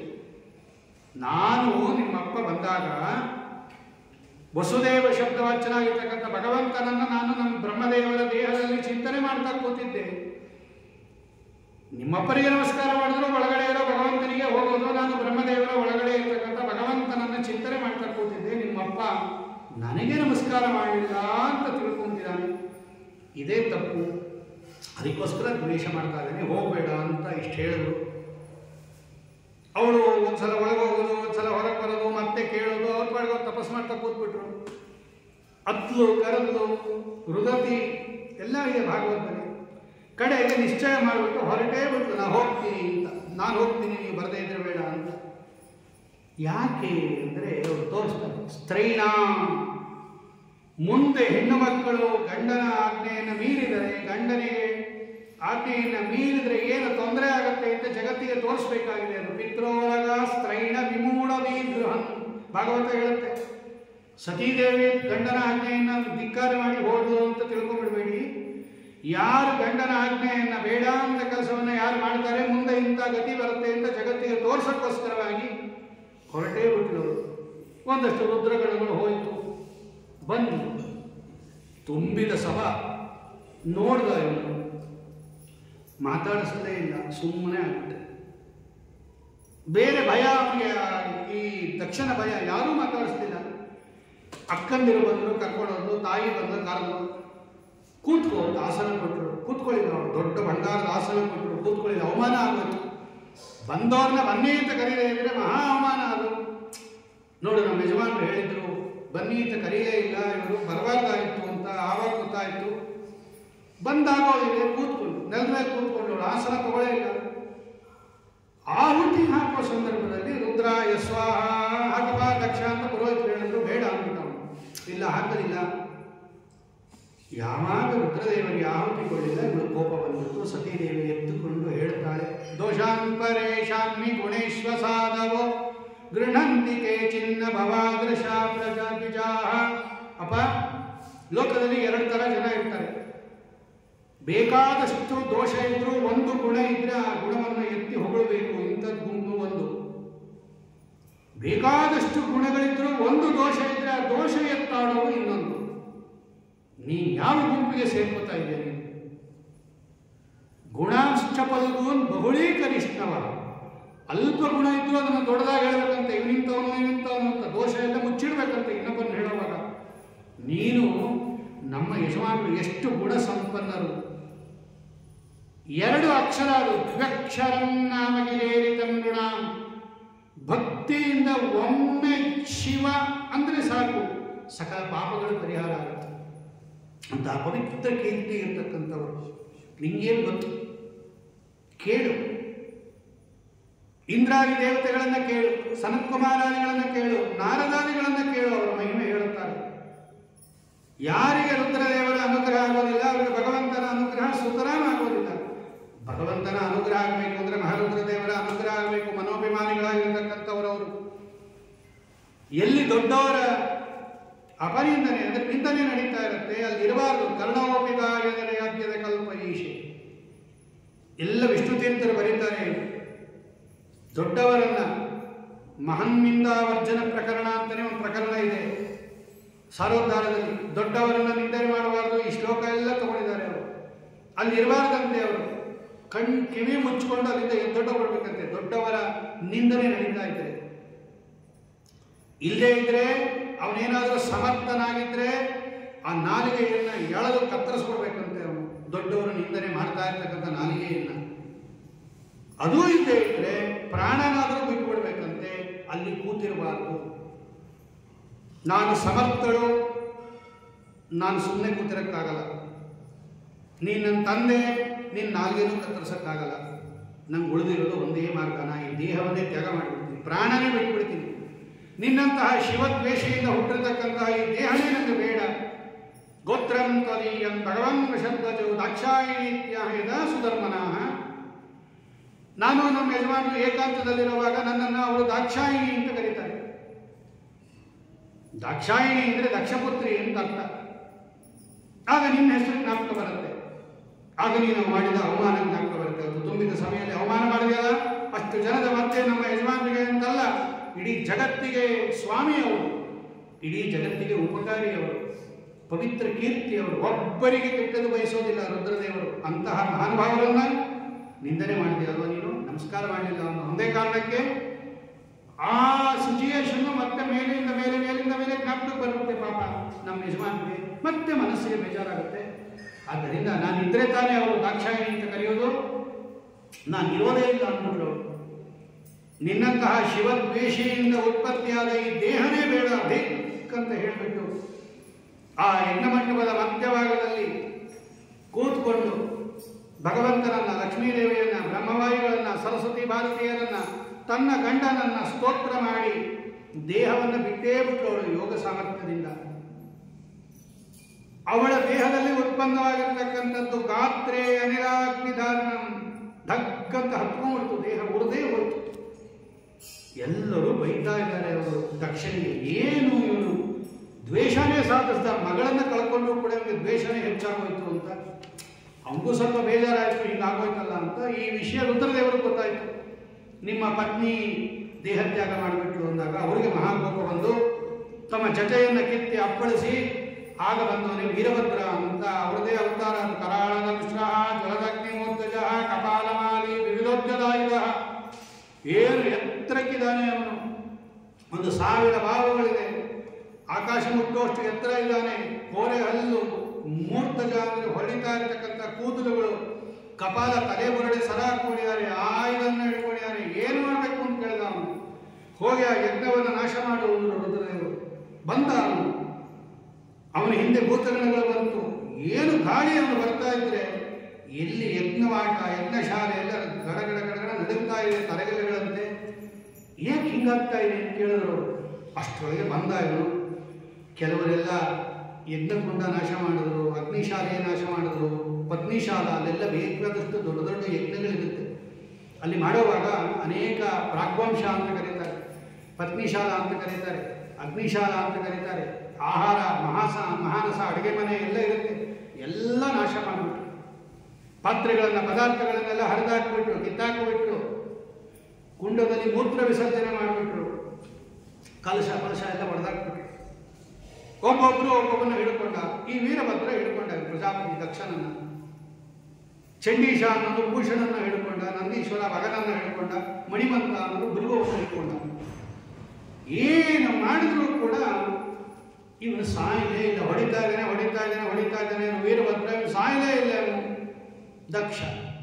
ಅವರೇ ಮೂಲ ರೂಪದಿಂದ ಬಂದ್ಬಿಟ್ರು ರುದ್ರದೇವರು. ಅವರು ಹೊಡಿತಾ ಇದ್ದಾರೆ, ಸಾಯಲಿಲ್ಲ. ಲಯಕರ್ತರಾದ ರುದ್ರದೇವರು ಹೊಡೆದರೂ ಸಾಯಲಿಲ್ಲ ನೋಡ್ರಿ. ಯಾಕೆ ಅಂದ್ರೆ ಆ ವಿಷ್ಣು ದೀಕ್ಷಾ ಅವ್ರು ಮಾಡ್ತಾ ಇರ್ತಕ್ಕಂಥ ಬೃಹಸ್ಪತಿ ಸವ ವಿಷ್ಣು ಯಜ್ಞ ಅದು. ಆ ವಿಷ್ಣು ಅಷ್ಟು ರಕ್ಷಣೆ ಮಾಡಿದ್ದ ದಕ್ಷ ಪ್ರಜಾಪತಿಯನ್ನ. ಆಚಾರ್ಯ ಬರೀತಾರೆ ಅಲ್ಲಿ. ಆಮೇಲೆ ರುದ್ರದೇವರು ಏನು ಮಾಡಿಬಿಟ್ರು, ಇದು ಒಂದು ಯಜ್ಞ ಅಂತ ಅನುಸಂಧಾನ ಮಾಡಿಬಿಟ್ರು. ಇದು ಒಂದು ಯಜ್ಞ. ಯಾವಾಗ ಯಜ್ಞ ಅಂತ ಅನುಸಂಧಾನ ಮಾಡಿಬಿಟ್ರು ಆವಾಗ ಅವನ ತಲೆ ಕತ್ತರಿಸೋಯ್ತು. ಅನುಸಂಧಾನ ಅಂದರೆ ಕತ್ತರಿಸೋಯ್ತು. ಅವನ ತಲೆ ಕತ್ತರಿಸೋಯ್ತು, ಅಹಂಕಾರ ಆಗೋಯ್ತು. ಆಮೇಲೆ ಬ್ರಹ್ಮಾದಿ ದೇವತೆಗಳೆಲ್ಲ ಕೈಲಾಸಕ್ಕೆ ಹೋಗಿ ರುದ್ರದೇವರನ್ನ ಪ್ರಾರ್ಥನೆ ಮಾಡಿ, ಇಲ್ಲ ಅವನು ಬದುಕಿಸಿ ಏನಾದರೂ ಮಾಡಿ ಯಜ್ಞ ಅರ್ಥದಲ್ಲಿ ಮುಗಿದೋಗಿದೆ ಎಂದಾಗ ಅವನ ತಲೆ ತಗೊಂಡೋಗಿ ಅಲ್ಲಿ ದಕ್ಷಿಣಾಗ್ನಿ ಇರುತ್ತೆ, ಅದರಲ್ಲಿ ಹಾಕ್ಬಿಟ್ಟಿದ್ದ ಅವನ ತಲೆ ಮುರಿದು ಉಲ್ಟೆ ಆಗಿಬಿಡುತ್ತೆ. ಆಮೇಲೆ ರುದ್ರದೇವರು ಬಂದು ಅಲ್ಲಿ ಕಟ್ಟಿರ್ತಾರಲ್ಲ ಪಶು ಸ್ತಬ್ಧ ಬಸ್ತಮುಖ ಅಂದರೆ ಆಡು, ಅದರ ತಲೆ ಕತ್ತರಿಸಿ ಇವನು ಜೋಡಿಸಿ ಒಂದ್ಸಲ ಕೃಪಾಕಟಾಕ್ಷದಿಂದ ನೋಡ್ತಾರೆ. ಎದ್ದು ಬರ್ತಾನೆ ದಕ್ಷ ಪ್ರಜಾಪತಿ, ನಮಸ್ಕಾರ ಮಾಡ್ತಾನೆ ರುದ್ರದೇವರಿಗೆ. ಅವನ ಅಹಂಕಾರ ಎಲ್ಲ ಹೊರಟೋಗಿರುತ್ತೆ. ಕ್ಷಮಾ ಮಾಡಿಬಿಡಿ ಅಂತ ಕೇಳಿ ಆಗ ರುದ್ರದೇವರು ಹೇಳ್ತಾರೆ, ನನಗೇನು ನಿಮ್ಮ ಮೇಲೆ ಕೋಪ ಇಲ್ಲಪ್ಪ, ಅನುಗ್ರಹ ಮಾಡ್ತೀನಿ ಅಂತ ಹೇಳಿ ಆಗ ಪರಮಾತ್ಮ ಬರ್ತಾನೆ. ಎಲ್ಲರೂ ಪರಮಾತ್ಮನನ್ನು ಸ್ತೋತ್ರ ಮಾಡ್ತಾರೆ. ಆಗ ಭಗವಂತ ಹೇಳ್ತಾನೆ, ರುದ್ರದೇವರ ಒಳಗಡೆ ನಂದು ರುದ್ರ ಅಂತ ಒಂದು ರೂಪ ಇದೆ ದಕ್ಷ. ನನ್ನ ಯಜ್ಞವನ್ನ ಮಾಡ್ತಾ ಇದೆಯಾ, ನನ್ನ ಭಕ್ತರನ್ನ ಅವಮಾನ ಮಾಡ್ತಾ ಇದೆಯಾ, ಇದು ನಾನು ಸಹನೆ ಮಾಡೋದಿಲ್ಲ. ಇದು ಬೃಹಸ್ಪತಿ ಸಭಾ ವಿಷ್ಣು ಯಜ್ಞ, ನನ್ನ ಇಲ್ಲಿ ಪೂಜೆ ಮಾಡ್ತಾ ಇದೆಯಾ. ರುದ್ರದೇವರ ಒಳಗೆ ನನ್ನದೇ ಒಂದು ರೂಪ ಇದೆ ರುದ್ರ ಅಂತ, ಅದನ್ನು ಅವಮಾನ ಮಾಡಿದೆ ನೀನು. ವಿಷ್ಣು ಭಕ್ತರನ್ನ ಅವಮಾನ ಮಾಡೋದು, ವಿಷ್ಣುವನ್ನ ಅವಮಾನ ಮಾಡಿದಂಗೆ ನಾನು ಅದನ್ನು ಸಹಿಸೋದಿಲ್ಲ. ಇನ್ನು ಮೇಲೆ ಹಿಂಗೆ ಮಾಡಬೇಡ ಅಂತ ಹೇಳಿ ತ್ರಯಾಣ ಏಕಭಾವಾನ ಯೋನ ಪಶ್ಯತಿ ವೈವಿಧಾಂ ಹೇಳ್ತಾರೆ. ಮೂರು ರೂಪಗಳು ಏನಿದೆ ನಂದು, ಬ್ರಹ್ಮದೇವರ ರೂಪ, ಬ್ರಹ್ಮದೇವರ ಒಳಗಿರೋ ಬ್ರಹ್ಮರೂಪ, ರುದ್ರದೇವರ ಒಳಗಿರೋ ರುದ್ರ ರೂಪ, ನನ್ನ ರೂಪ ಎಲ್ಲ ಒಂದೇ. ಅದು ಹಾಗೆ ಭೇದ ಮಾಡಬಾರ್ದು, ನೋಡು ಅಲ್ಲೂ ನನ್ನ ರೂಪ ಇದೆ, ಪೂಜೆ ಮಾಡಬೇಕು ಅಂತ ಹೇಳಿ ಆಮೇಲೆ ದಕ್ಷಯಜ್ಞ ಪ್ರಕರಣ ಅಂತ ಕರೀತಾರೆ. ಆ ಸತೀದೇವಿ ಮತ್ತೆ ಪರ್ವತರಾಜನ ಮಗಳಾಗಿ ಪಾರ್ವತಿ ಅಥವಾ ಅಪರ್ಣ ಅನ್ನೋ ಹೆಸರಿನಿಂದ ಮತ್ತೆ ರುದ್ರದೇವರನ್ನು ಕುರಿತು ತಪಸ್ಸು ಮಾಡಿ ಮತ್ತೆ ರುದ್ರದೇವರ ಮಡದಿಯಾಗಿ ಬಂದು ಇವತ್ತು ಅನ್ನಪೂರ್ಣ, ಅಂಬಿಕಾ, ಪಾರ್ವತಿ ಎನ್ನುವ ಹೆಸರಿನಿಂದ ವಿಖ್ಯಾತಳಾಗಿದ್ದಾಳೆ. ಆ ರುದ್ರದೇವರ ವೀರ್ಯವನ್ನು ತಾಳಲಾರದೆ ಶರಸ್ತಂಭದಲ್ಲಿ ಹಾಕಿದಾಗ ಅಲ್ಲಿ ಉತ್ಪನ್ನನಾದವನೇ ಕಾರ್ತಿಕೇಯ. ಕೃತಿಕಾ ನಕ್ಷತ್ರಾಭಿಮಾನಿ ದೇವತೆಗಳು ಅವನಿಗೆ ಸ್ತನ್ಯಪಾನ ಮಾಡಿಸಿದ್ದರಿಂದ ಅವನಿಗೆ ಕಾರ್ತಿಕೇಯ ಅಂತ ಹೆಸರು. 6 ಮುಖದಿಂದ ಸ್ತನ್ಯಪಾನ ಮಾಡಿದ್ದರಿಂದ ಅವನಿಗೆ ಷಣ್ಮುಖ ಅಂತ ಹೆಸರು. ಸ್ಕಂದ ಅಂತ ಹೆಸರು. ದೇವತೆಗಳು ಅವನನ್ನು ತನ್ನ ಸೇನಾಧಿಪತಿಯಾಗಿ ಮಾಡಿಕೊಂಡಿದ್ದಾರೆ ಅಂತ ಇದಿಷ್ಟು ದಕ್ಷಯಜ್ಞ ಪ್ರಕರಣವನ್ನು ಹೇಳಿದ ಮೇಲೆ 3 ಜನ ಹೆಣ್ಣು ಮಕ್ಕಳ ಕಥೆ ಆದ ಮೇಲೆ ಚಿಕ್ಕ ಮಗನ ಕಥೆ.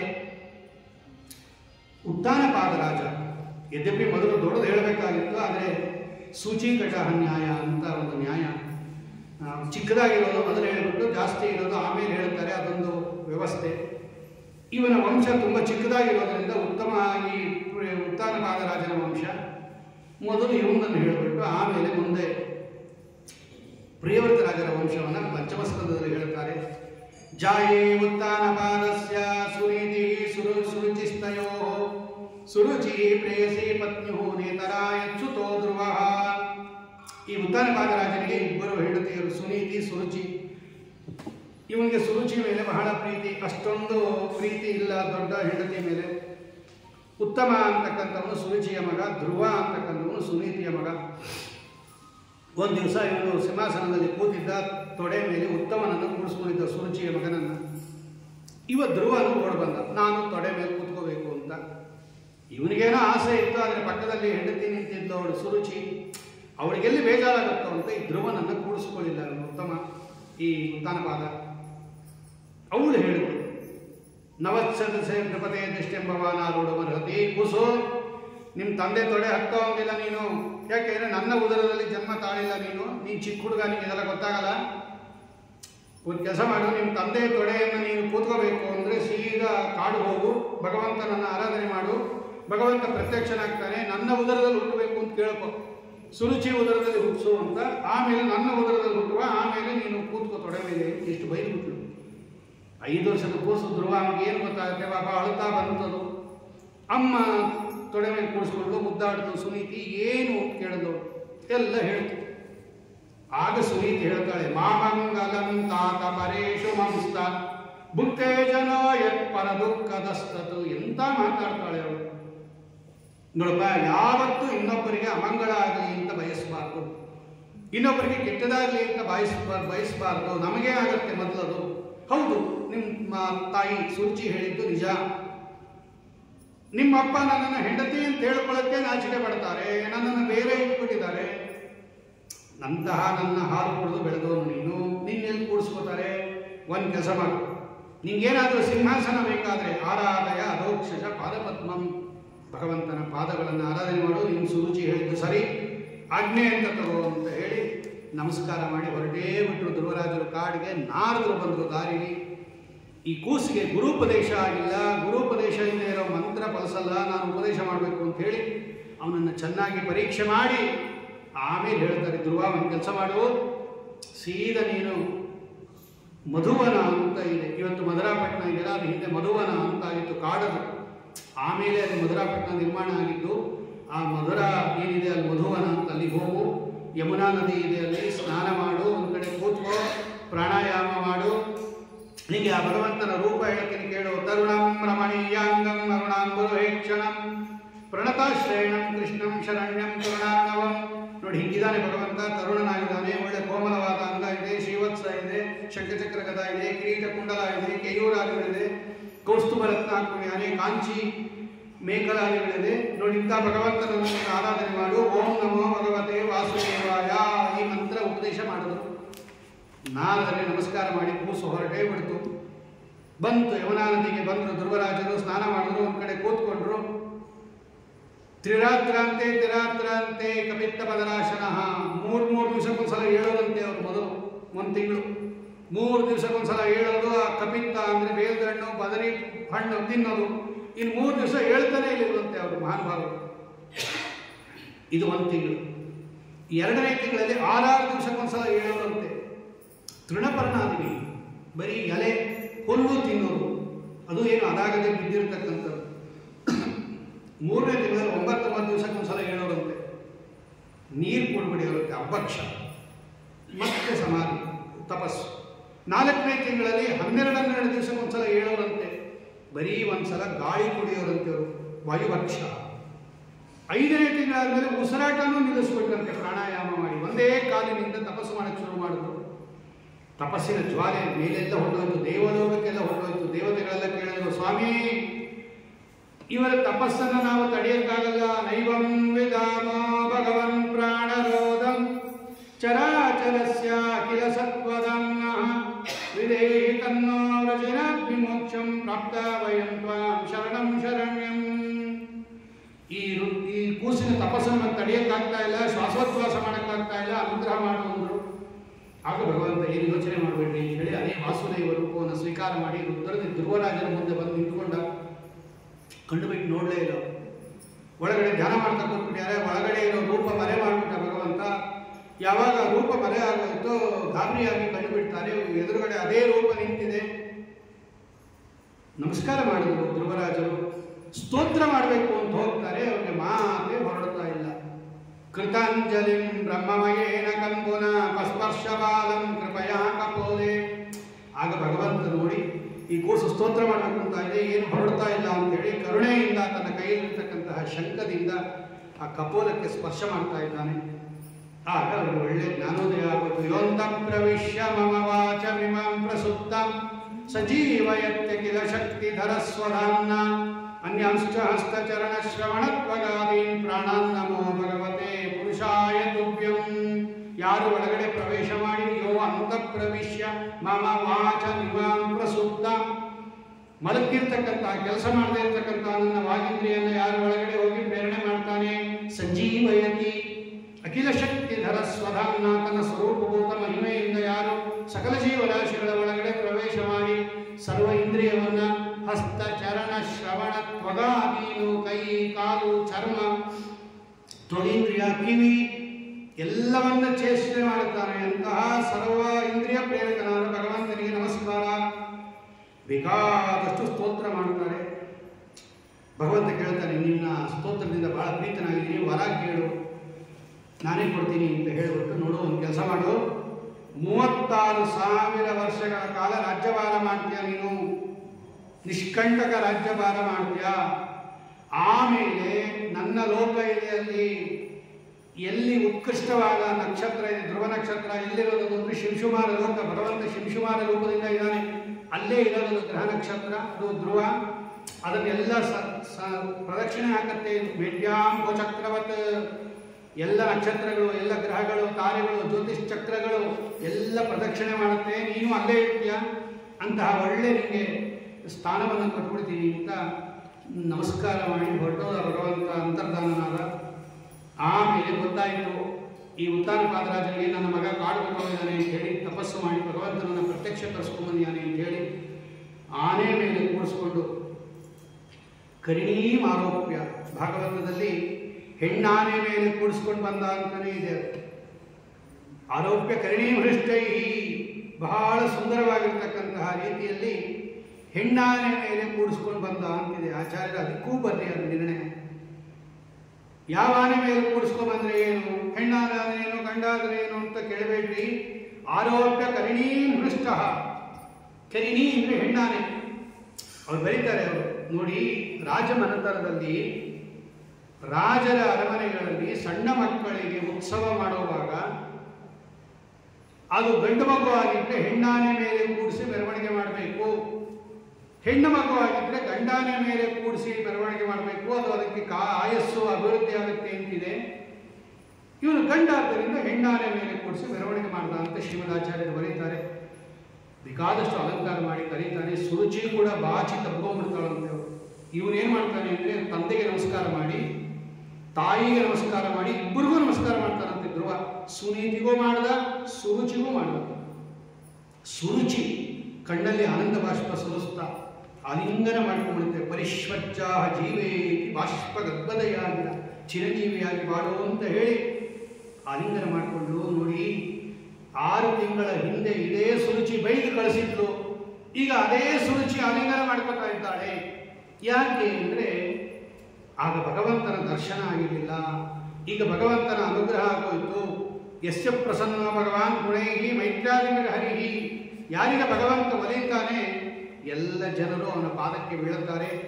ಆದ್ದರಿಂದ ಸುರುಚಿಯೂ ಕೂಡ ಪ್ರೇಮ ವಿಟುಗಳಾಗಿ ಬಾಚಿ ತಗೊಳ್ತಾ ಇದ್ದಾಳೆ.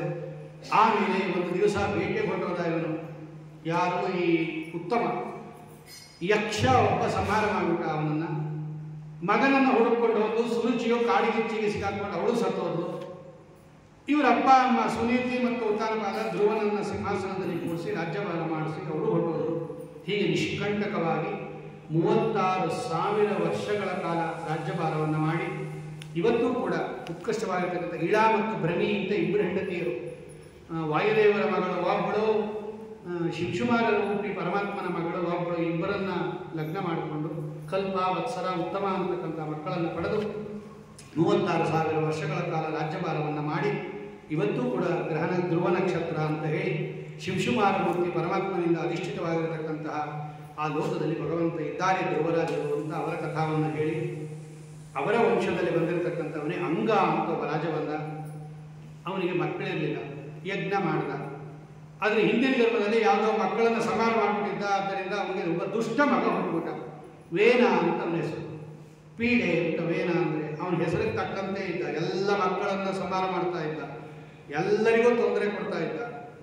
ಎಲ್ಲ ಬಂದು ದೂರ ಹೇಳೋರು, ಹಂಗ ನಿನ್ನ ಮಗ ಹಂಗೆ ಮಾಡ್ದ ಹಿಂಗೆ ಮಾಡ್ದ ಅಂತ. ಅವನಿಗೇನು ಬೇಜಾರಾಯಿತು ಅಂದರೆ ರಾತ್ರಿ ಹೇಳದೆ ಕೇಳದೆ ಕಾಡು ಕೊಟ್ಟೋದ ಅವನು ಅಂದ ಮಹಾರಾಜ. ಇವನ ದೂರನ್ನು ಕೇಳಲಾರದೆ ಬೆಳಗ್ಗೆ ಎದ್ದು ನೋಡ್ತಾರೆ, ರಾಜನೇ ಇಲ್ಲ ಸಿಂಹಾಸನದಲ್ಲಿ. ಕೇಳಿದ್ರು ಏನು ಮಾಡಬೇಕು ಅಂತ. ಸುನೀತಾ ಅಂತ ಅವನ ಹೆಂಡತಿ, ವೇನನ ಹೆಂಡತಿ, ಇವನನ್ನೇ ಕೂಡಿಸ್ಬಿಡಿ ವೇನನನ್ನ ಅಂದರು. ಇವನನ್ನೇ ಕೂಡಿಸ್ಬಿಟ್ರು ಸಿಂಹಾಸನದಲ್ಲಿ. ಇವನು ಮೊದಲೇ ದುಷ್ಟ, ಮೊದಲು ಮಾಡಿದ್ದೇನು ನಯಷ್ಟವ್ಯಂ ನದಾತವ್ಯಂ ನಹೋತವ್ಯಂ ಕ್ವಚಿತ್. ಇನ್ಮೇಲೆ ಯಾವ ಬ್ರಾಹ್ಮಣರು ಯಜ್ಞ ಮಾಡಬಾರ್ದು, ಹೋಮ ಮಾಡಬಾರ್ದು, ದಾನ ಮಾಡಬಾರ್ದು. ಆವಾಗಿಂದ ನೋಡಿ ಗಲಾಟೆ ಬ್ರಾಹ್ಮಣರ ಮೇಲೆ, ಇವತ್ತಿಂದಲ್ಲ. ಇವೇನಂತವ್ರು ಇವತ್ತು ನವಷ್ಟವ್ಯಂ ನದಾತವ್ಯಂ ನಹೋತವ್ಯಂ ಕ್ವಚಿತ್ ಬೇರೆ ಘೋಷ ಮಾಡಿಸ್ಬಿಟ್ಟ. ಯಾರಾದರೂ ಮಾಡಿದ್ರೆ ಅವ್ರನ್ನ ಶಿಕ್ಷೆ ಮಾಡ್ತೀನಿ ಇಂದ. ಋಷಿಗಳೆಲ್ಲ ಹೇಳಿದ್ರು ಹಂಗೆಲ್ಲ ಮಾಡಬಾರ್ದು ಬೇನ.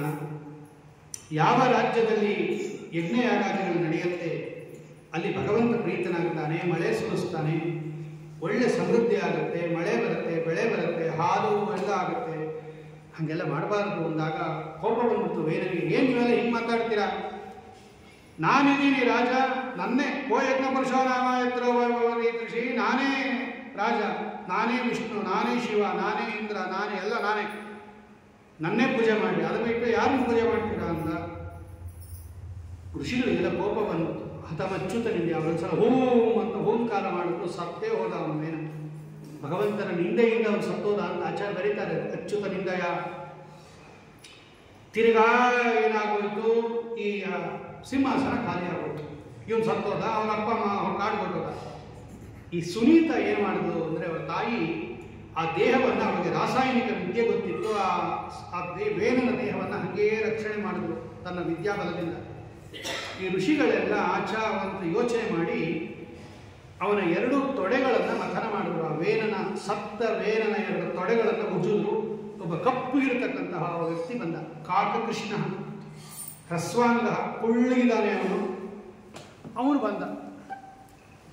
ಅವನು ಏನು ಮಾಡಬೇಕು ಅಂತ ಸುಮ್ಮನೆ ಕೂತ್ಕೊ ನೀನು ಅಂದರು. ನಿಷೀದ, ಕೂತ್ಕೋ ಅಂದರು. ಅದಕ್ಕೆ ಅವನಿಗೆ ನಿಷಾದ ಅಂತಲೇ ಹೆಸರು. ಈ ಕಾಡಿನಲ್ಲಿ ಬೇಡರ ಗುಂಪಿದೆಯಲ್ಲ, ಅವನ ಗುಂಪಿಗೆ ನಾಯಕ ಅವನು. ಆಮೇಲೆ 2 ಬಾಹುಗಳನ್ನು ಉಜ್ಜಿದ್ರು. ಆಗ ಒಂದು ಗಂಡು ಒಂದು ಹೆಣ್ಣು ಇಬ್ಬರು ಬಂದರು. ಅವನೇ ಪೃಥುಚಕ್ರವರ್ತಿ, ಅರ್ಚೀರಾಮ ವರಾರೋಹ. ಪೃಥು ಅಂತ ಒಬ್ಬ ರಾಜ, ಭಗವಂತನ ವಿಶೇಷ ಅನುಗ್ರಹದಿಂದ ಕೂಡಿದವನು. ಪಾದಾರಯೋ ಅರವಿಂದಂ, ಅವನ ಕೈಯಲ್ಲಿ ಚಕ್ರ ಚಿಹ್ನೆ ಇತ್ತು, ಕಾಲಿನಲ್ಲಿ ಕಮಲದ ಚಿಹ್ನೆ ಇತ್ತು. ಅಲ್ಲಿ ಭಗವಂತನ ರಾಜರಾಜೇಶ್ವರ ಅಂತ ಭಗವಂತನ ರೂಪ. ಅವನಿಂದ ಕೂಡಿರ್ತಕ್ಕಂತಹ ಮಹಾನುಭಾವ ಚಕ್ರವರ್ತಿ. ಎಲ್ಲರೂ ಅವನನ್ನು ಸಿಂಹಾಸನದಲ್ಲಿ ಕೂಡಿಸಿದ್ರು, ಅಭಿಷೇಕ ಮಾಡಿದ್ರು. ಒಬ್ಬೊಬ್ಬ ದೇವತೆಗಳು ಬಂದು ಒಂದೊಂದು ಆಯುಧವನ್ನು ಕೊಟ್ಟರು. ಆಯಿತು. ಆಮೇಲೆ ಇವರೆಲ್ಲ ಸ್ತೋತ್ರ ಮಾಡೋಕ್ಕೆ ಶುರು ಮಾಡಿದ್ರು. ನೀನಿಂತವನು ಸೂತಮಾಗದ ವಂದಿಗಳು ಹೋಗ್ತಿರ್ತಾರೆ. ಸೂತರು, ಮಾಗದರು, ವಂದಿಗಳು ಅಂತ ಇದೇ ಕೆಲಸ. ರಾಜನನ್ನ ಹೊಗಳೋದು. ಇವನು ಹೊಗಳಕ್ಕೆ ಶುರು ಮಾಡಿದ್ರು. ಆಗ ಪೃಥು ಹೇಳಿದ, ಹೇ ಸೂತ, ಹೇ ಮಾಗದ ಸೌಮ್ಯ ವಂದಿ, ಲೋಕೇ ಗುಣ ಸ್ಪಷ್ಟ ಗುಣಸ್ಯ ಮೇಸ್ಯ. ಯಾಕೆ ಹೊಗಳ್ತೀರ ನನ್ನನ್ನು? ನಾನಿನ್ನ ಈಗ ತಾನೇ ಬಂದಿದ್ದೀನಿ, ನನ್ನ ಮಹಿಮೇನೇ ಗೊತ್ತಿಲ್ಲ ನಿಮಗೆ, ಸುಮ್ಮನೆ ಹೊಗಳ್ತೀರ. ಹಾಗೆಲ್ಲ ಶಬ್ದಗಳನ್ನು ವೇಸ್ಟ್ ಮಾಡಬಾರ್ದು. ಮಾಮನೀಯ ಗೋಮನ್ ವಿತತಾಗಿರೋವಹ. ಸುಮ್ಮನೆ ಪದ ಇದೆ, ಶಬ್ದ ಇದೆ ಅಂತ ಆಡಬಾರ್ದು. ಅದೆಲ್ಲ ಭಗವಂತನನ್ನು ಹೇಳ್ತಕ್ಕಂಥದ್ದು. ಲೋಕಕ್ಕೆ ಎಷ್ಟು ಬೇಕೋ ಅಷ್ಟು ಉಪಯೋಗಿಸ್ಕೋಬೇಕು. ಓಂ ಸಮಾಕರ್ಷಾತ್ ಓಂ ಅಂತ ಒಂದು ಸೂತ್ರ. ಅಂದರೆ ಎಲ್ಲ ಶಬ್ದಗಳು ಭಗವಂತನನ್ನು ಹೇಳುತ್ತೆ. ವ್ಯವಹಾರಕ್ಕೆ ಎಷ್ಟು ಬೇಕೋ ಅಷ್ಟು ಶಬ್ದ ಮಾತ್ರ ತಗೊಂಡು ಇನ್ನು ಮಿಕ್ಕಿದ್ದೆಲ್ಲ ಭಗವಂತನನ್ನು ಹೇಳುತ್ತೆ ಅಂತ ಚಿಂತನೆ ಮಾಡಬೇಕು. ಭಗವಂತನನ್ನು ಹೇಳ್ತಕ್ಕಂಥ ಶಬ್ದಗಳನ್ನು ಲೋಕದಲ್ಲಿ ಜಾಸ್ತಿ ಪ್ರಯೋಗ ಮಾಡಬಾರ್ದು ಅಂತ ಸೂತ್ರ ಅರ್ಥ. ಅದೇ ಹೇಳ್ತಾನೆ ನಾನು. ಹಾಗೆಲ್ಲ ಸುಮ್ಮನೆ ವೇಸ್ಟ್ ಮಾಡಬೇಡಿ ನಿಮ್ಮ ಮಾತುಗಳನ್ನು. ಒಂದು ವೇಳೆ ನಾನೇನಾದರೂ ಮಾಡಿದರೆ ಅದು ಭಗವಂತನದು. ಒಳಗಡೆ ಸ್ವಾಮಿ ಮಾಡಿಸ್ತಾ ಇದ್ದೀನಿ. ಸತ್ಯೋತ್ತಮ ಶ್ಲೋಕ ಗುಣಾನುವಾದಿ ಜುಗುಪ್ಸಿತಮ್ನ ಸ್ತವೇಂತಿ ಸಭ್ಯ. ಅವನನ್ನು ಹೊಗಳಬೇಕೇ ಹೊರತು ನಮ್ಮನ್ನು ಹೊಗಳಬಾರದು. ಇಷ್ಟು ಮಹಾನುಭಾವ. ಅದಕ್ಕೆ ಭಾಗವತ ಸಾರೋದ್ಧಾರದಲ್ಲಿ ಆತ್ಮ ಪ್ರಶಂಸಾ ವರ್ಜನ ಪ್ರಕರಣ ಅಂತ ಒಂದು ಪ್ರಕರಣ ಇದೆ. ಅಂದರೆ ನಮ್ಮನ್ನು ನಾವು ಹೊಗಳ್ಕೋಬಾರದು, ಇನ್ನೊಬ್ಬರ ಕೈಗೂ ಹೊಗಳಿಸ್ಕೋಬಾರದು ಅಂತ ಒಂದು ದೊಡ್ಡ ಪ್ರಕರಣ ಅದು. ಅದನ್ನು ಈ ಶ್ಲೋಕ ಎಲ್ಲ ತಗೊಂಡಿದ್ದಾರೆ. ಇವನು ರಾಜ್ಯಭಾರ ಮಾಡ್ತಾ ಇದ್ದಾಗ ಒಂದು ಸಲ ಇವನ ದೇಶದಲ್ಲಿ ಕ್ಷಾಮ ಬಂದ್ಬಿಡ್ತು. ಬೆಳೆನೇ ಬೆಳೀತಾ ಇಲ್ಲ, ಬಿತ್ತಿದ ಬೀಜ ಇಲ್ಲ, ನೆಲದೊಳಗೆ ಹೊರಟೋಗ್ತಾ ಇದೆ, ಸಂಗ್ರಹ ಮಾಡಿದ್ದೆಲ್ಲ ಖರ್ಚಾಗೋಯ್ತು, ಹೊಸದಾಗಿ ಬೆಳೀತಾ ಇಲ್ಲ. ಜನಗಳೆಲ್ಲ ಹಸುವೆ ಎಲ್ಲ ಬಂದು ರಾಜನ ಹತ್ರ, ವಯಂ ರಾಜನ್ ಜಾಟರೇಣಾಪಿ ತಪ್ತಾಹ, ಜಾಟರಾಗಿ ಸೂರ್ತಾ ಇದೆ, ನಮ್ಗೆ ಆಹಾರ ಕೊಡುವುದು ಕೇಳ್ದ. ಅವ್ನು ಯಾಕೆ ಆಹಾರ ಸಿಗ್ತಾ ಇಲ್ಲ, ಭೂಮಿ ಬೆಳೀತಾ ಇಲ್ಲ ಅಂದ್ಬಿಟ್ರು. ಬಿತ್ತಿದ ಬೀಜ ಎಲ್ಲ ಹೊರಟೋಗ್ತಾ ಇದೆ ಅಂತ ಇವರು ಕೋಪ ಬಂದ್ಬಿಡ್ತು. ವಸುದೇವ ಮನುಷ್ಯಾಮಿ, ಏ ಭೂಮಿ ನಿನ್ನ ಕೆಲಸನೇ ಬೆಳೆ ಬೆಳೆಯೋದು, ಯಾಕೆ ಬೆಳೆ ಬೆಳೀತಾ ಇಲ್ಲ, ನಿನ್ನನ್ನು ಮಾಡ್ತಿದ್ದಾಳು ಅಂತೇಳಿ ಗಡ್ಗ ತಗೊಂಡು ಹೊರಟೇ ಬಿಟ್ಟ. ಮನುಷ್ಯಾಮಿ ಸಂಹಾರ ಮಾಡ್ಬಿಡ್ತೀನಿ ನಾನು ಅಂತ. ಅವಳು ಒಂದು ಗೋರೂಪ ತಗೊಂಡು ಓಡೋಗೋಕೆ ಶುರು ಮಾಡಿದವಳು. ನೀನು ಗೋವೇ ಆಗಿರೋ, ಹೆಂಗಸೇ ಆಗಿರೋ, ಭೂಮಿನೇ ಆಗಿರೋ, ನಾನು ನಿನ್ನನ್ನು ಸಂಹಾರ ಮಾಡ್ತೀನಿ ಅಂತ ಇವನು ಖಡ್ಗ ತಗೊಂಡು ಬಂದ. ಗೊತ್ತಾಯ್ತು ಅವಳಿಗೆ, ಇವನಲ್ಲ, ಒಳಗಡೆ ಒಂದು ಭಗವಂತನ ರೂಪ ಇದೆ, ರಾಜರಾಜೇಶ್ವರ ರೂಪ, ಅದು ಮಾತಾಡ್ತಾ ಇರೋದು ಅಂತ ಸ್ತೋತ್ರ ಮಾಡ್ತಾಳೆ ಅವರು. ಆಮೇಲೆ ಹೇಳ್ತಾರೆ, ನೋಡಪ್ಪ ಸ್ವಲ್ಪ ಕೋಪ ಕಡಿಮೆ ಮಾಡ್ಕೋ, ನಾನೇನು ಬೆಳೆ ಎಲ್ಲ ಎಲ್ಲೂ ತಗೊಂಡು ಹೋಗಿಲ್ಲ, ನೋಡು ಬ್ರಹ್ಮದೇವರು ಇದನ್ನೆಲ್ಲ ಸೃಷ್ಟಿ ಮಾಡಿರೋದು ಯಜ್ಞಯಾಗಾದಿಗಳು ಮಾಡಲಿ ಅಂತ. ಆದರೆ ಈ ವೇದನಂತವ್ರು ಏನು ಮಾಡ್ಬಿಟ್ರು, ಯಜ್ಞಯಾಗಾದಿಗಳೆಲ್ಲ ನಿಲ್ಲಿಸ್ಬಿಟ್ಟು ಬರೀ ತಿನ್ನಕ್ಕೆ ಶುರು ಮಾಡ್ಬಿಟ್ರು. ಅದಕ್ಕೆ ನಿಮ್ಮ ಬೀಜ ಎಲ್ಲ ಒಳಗಡೆ ಇಟ್ಕೊಂಡಿದ್ದೀನಿ, ನಾನು ಒಂದು ಗೋರೂಪದಲ್ಲಿದ್ದೀನಿ, ನೀವು ಒಂದು ಕರು ಮಾಡ್ಕೊಳ್ಳಿ, ಒಂದು ಪಾತ್ರೆ ಮಾಡ್ಕೊಳ್ಳಿ, ಕರ್ಕೊಳ್ರಿ, ಹಾಲಿನ ರೂಪದಲ್ಲಿ ಕೊಡುತ್ತೆ, ನಿಮ್ಗೆ ಅದು ಏನು ಬೇಕೋ ಬದಲಾವಣೆ ಆಗುತ್ತೆ ಅಂತ ಹೇಳಿದ್ರು.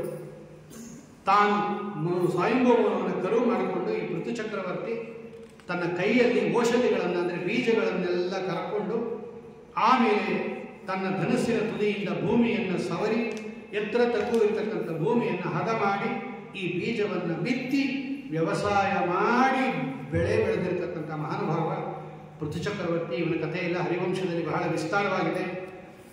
ಆಮೇಲೆ ಎಷ್ಟೋ ಸಾವಿರಾರು ವರ್ಷಗಳು ರಾಜ್ಯಭಾರ ಮಾಡಿ ಇವನಿಗೆ 100 ಅಶ್ವಮೇಧ ಯಾಗ ಮಾಡಿದ್ರೆ ಇಂದ್ರ ಪದವಿಗೆ ಹೋಗ್ತಾರೆ ಅಂತ 99 ಮಾಡಿಬಿಟ್ಟ. 100ನೇ ಅಶ್ವಮೇಧ ಯಾಗ ಮಾಡುವಾಗ ಇವನಿಗೆ ಯೋಗ್ಯತೆ ಇರಲಿಲ್ಲ. ಇಂದ್ರದೇವರು ಬಂದು ಕುದುರೆಯನ್ನು ಅಪಹಾರ ಮಾಡಿಬಿಟ್ರು. ತನ್ನ ಮಗಳನ್ನ ಕಳಿಸ್ದ, ವಿಜಿತಾಶ್ವ, ಕುದುರೆ ಬಿಟ್ಟುಟ್ಟೋದ್ರು. ಇನ್ನೊಂದ್ಸಲ ಮಾಡುವಾಗ ಹಾಗೆ ಮಾಡ್ದ. ಆಗ ಭಗವಂತ ಬಂದು ಹೇಳ್ತಾನೆ, ನೋಡು ಪೃಥು ಚಕ್ರವರ್ತಿ, ನಿನಗೆ ಇಂದ್ರ ಪದವಿಗೆ ಹೋಗುವ ಯೋಗ್ಯತೆ ಇಲ್ಲ. ಯೋಗ್ಯತೆ ಇಲ್ಲದೆ ಇದ್ರು ಹಂಗೆ ಹೋಗಬಾರ್ದು. ಆದ್ದರಿಂದ ಸಾಕು, 100 ಅಶ್ವಮೇಧ ಯಾಗ ಮಾಡಬೇಡ, ಏಕೋನಶತಕ್ರತು 99 ಅಂತಾನೆ ಪ್ರಸಿದ್ಧನಾಗ್ಬಿಡು ಅಂತ ಹೇಳಿ, ಹಾಗೆ ಆಗಲಿ ಅಂತ ಹೇಳಿ ಭಗವಂತನ ಮಾತಿನಂತೆ ತನ್ನ ಯಜ್ಞವನ್ನು ಬಿಟ್ಟುಬಿಡ್ತಾ ಇದ್ದಾನೆ. ಆಗ ಭಗವಂತ ಹೇಳ್ತಾನೆ ಅಲ್ಲೊಂದು ಮಾತು, ಯಾರು ನಾನು ಹೇಳಿದ ಮಾತು ಕೇಳ್ತಾರೋ ಅವ್ರ ಮೇಲೆ ನನಗೆ ಬಹಳ ಪ್ರೀತಿ ಅಂತ ಭಾಗವತ ಹೇಳುತ್ತೆ. ಪರಮಾತ್ಮ ಹೇಳಿದ ಹಾಗೆ ಕೇಳಿಬಿಟ್ರೆ ಭಗವಂತನಿಗೆ ನಮ್ಮ ಮೇಲೆ ಪ್ರೀತಿ ಅಂತೆ. ನೋಡು, ನಾನು ನೀ ಯಜ್ಞ ಮಾಡಬೇಡ ಅಂದರೆ ನೀನು ನಿಲ್ಲಿಸ್ಬಿಟ್ಟು ಅದರ ಮೇಲೆ ನಿನಗೆ ಬಹಳ ಪ್ರೀತಿ ಅಂತ ಹೇಳಿ ಅವನನ್ನು ಕೊಂಡಾಡ್ತಾ ಇದ್ದಾನೆ. ಒಂದು ಸಲ ಇವನ ಆಸ್ಥಾನಕ್ಕೆ ಬ್ರಹ್ಮದೇವರ ಮಾನಸ ಪುತ್ರರು ಸನಕ, ಸನಂದನ, ಸನತ್ಕುಮಾರ, ಸನತ್ಸುಜಾತ ಅಂತ 4 ಜನ ಬಂದರು. ಬಂದಿರತಕ್ಕಂಥವರನ್ನು ಸ್ವಾಗತ ಮಾಡಿ ನನಗೆ ತತ್ವೋಪದೇಶ ಮಾಡು ಅಂದಾಗ ಸನತ್ಕುಮಾರ ಅಂತಕ್ಕಂಥವರು ಈ ಪೃಥು ಚಕ್ರವರ್ತಿಗೆ ಉಪದೇಶ ಮಾಡ್ತಾರೆ. ಶಾಸ್ತ್ರೇಶ್ವಿಯಾನೇವ ಸುನಿಶ್ಚಿತೋ ನೃಣ ಕ್ಷೇಮಸ್ಯ ಸಮ್ಯಕ್ ವಿಮರ್ಶೇಷು ಹೇತು ಅಸಂಗ ಆತ್ಮವ್ಯತಿರಿಕ್ತ ವಸ್ತುನಿ ದೃಢಾರತೆ ಬ್ರಹ್ಮಣಿ ನಿರ್ಗುಣೇ ಜಯ. ಅತ್ಯದ್ಭುತವಾದ ಉಪದೇಶ ಅಂತದ್ದು. ಅಂದರೆ ಎಲ್ಲ ಕಡೆ ನಾನು ಇದ್ದೀನಿ ಅಂತಕ್ಕಂಥ ಚಿಂತನೆ ಮಾಡಬೇಕು ಅಂತ ಹೇಳಿ ಭಗವಂತನನ್ನ ಸರ್ವತ್ರ ವ್ಯಾಪ್ತ ಅಂತ ಚಿಂತನೆ ಮಾಡ್ರಿ ಅಂತ ಹೇಳಿ ಅವನ ಆಮೇಲೆ ಎಷ್ಟೋ ಸಾವಿರಾರು ವರ್ಷ ತಪಸ್ಸು ಮಾಡಿ ವಾನಪ್ರಸ್ಥಾಶ್ರಮವನ್ನು ಮಾಡಿ ತನ್ನ ಹೆಂಡತಿಯ ಜೊತೆಗೆ ಅವನು ಕೂಡ ಉತ್ತಮ ಗತಿಯನ್ನು ಹೊಂದಿದ.